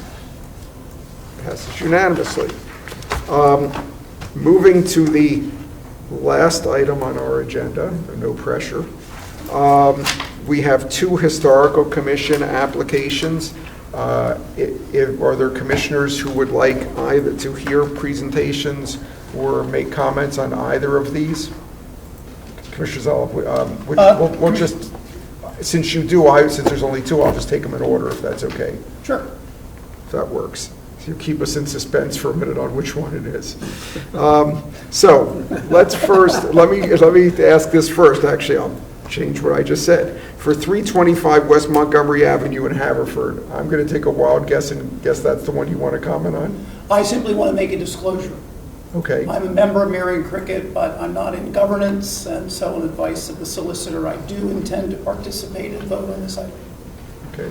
Thank you, although I'm sure we all find it hard to believe that you're somehow not in governance at the Marion Cricket Club. Well, Commissioner Grimes, I'm happy to show you the list of the governors. You're too modest. I am not among them. Okay, so would anyone like to hear a presentation on that from Greg? Okay, now I'm going to go back, considering what the comment was. Would anyone like to hear a presentation on 1115 Brinton in Gladwin? Seeing none, I am going to move to recommend to the Board of Commissioners approval of the following applications as recommended by the Historical Commission at their meeting held on February 26, 2024, 325 West Montgomery Avenue, Haverford, Class 1, 2024-R-1, approval to reconstruct dormer window trim on the men's locker room building using composite materials matching original dimensions and profiles, or to apply cladding to existing wood trim, for the subcommittee to review a mock-up citing Secretary of the Interior Standards 5, 6, and 9, and 1115 Brinton Drive in Gladwin, Class 2, 2024-R-3, approval to make various alterations to a stone pool house, a historic element on the property, with clarifications and additional details to be submitted for subcommittee review. Is there a second? Vice President Kramer. Any commissioner questions, comments? Is there any public comment on either of these matters? Seeing none, I will call the vote. All those in favor, raise your hand signifying aye. Is there any opposed? Seeing none, any abstentions? Seeing none, motion carries unanimously. Good job, That Greg. concludes the business of building and planning. Thank you, Thank you, Commissioner Greg. Grimes. Meeting's adjourned. Have a good night, everyone.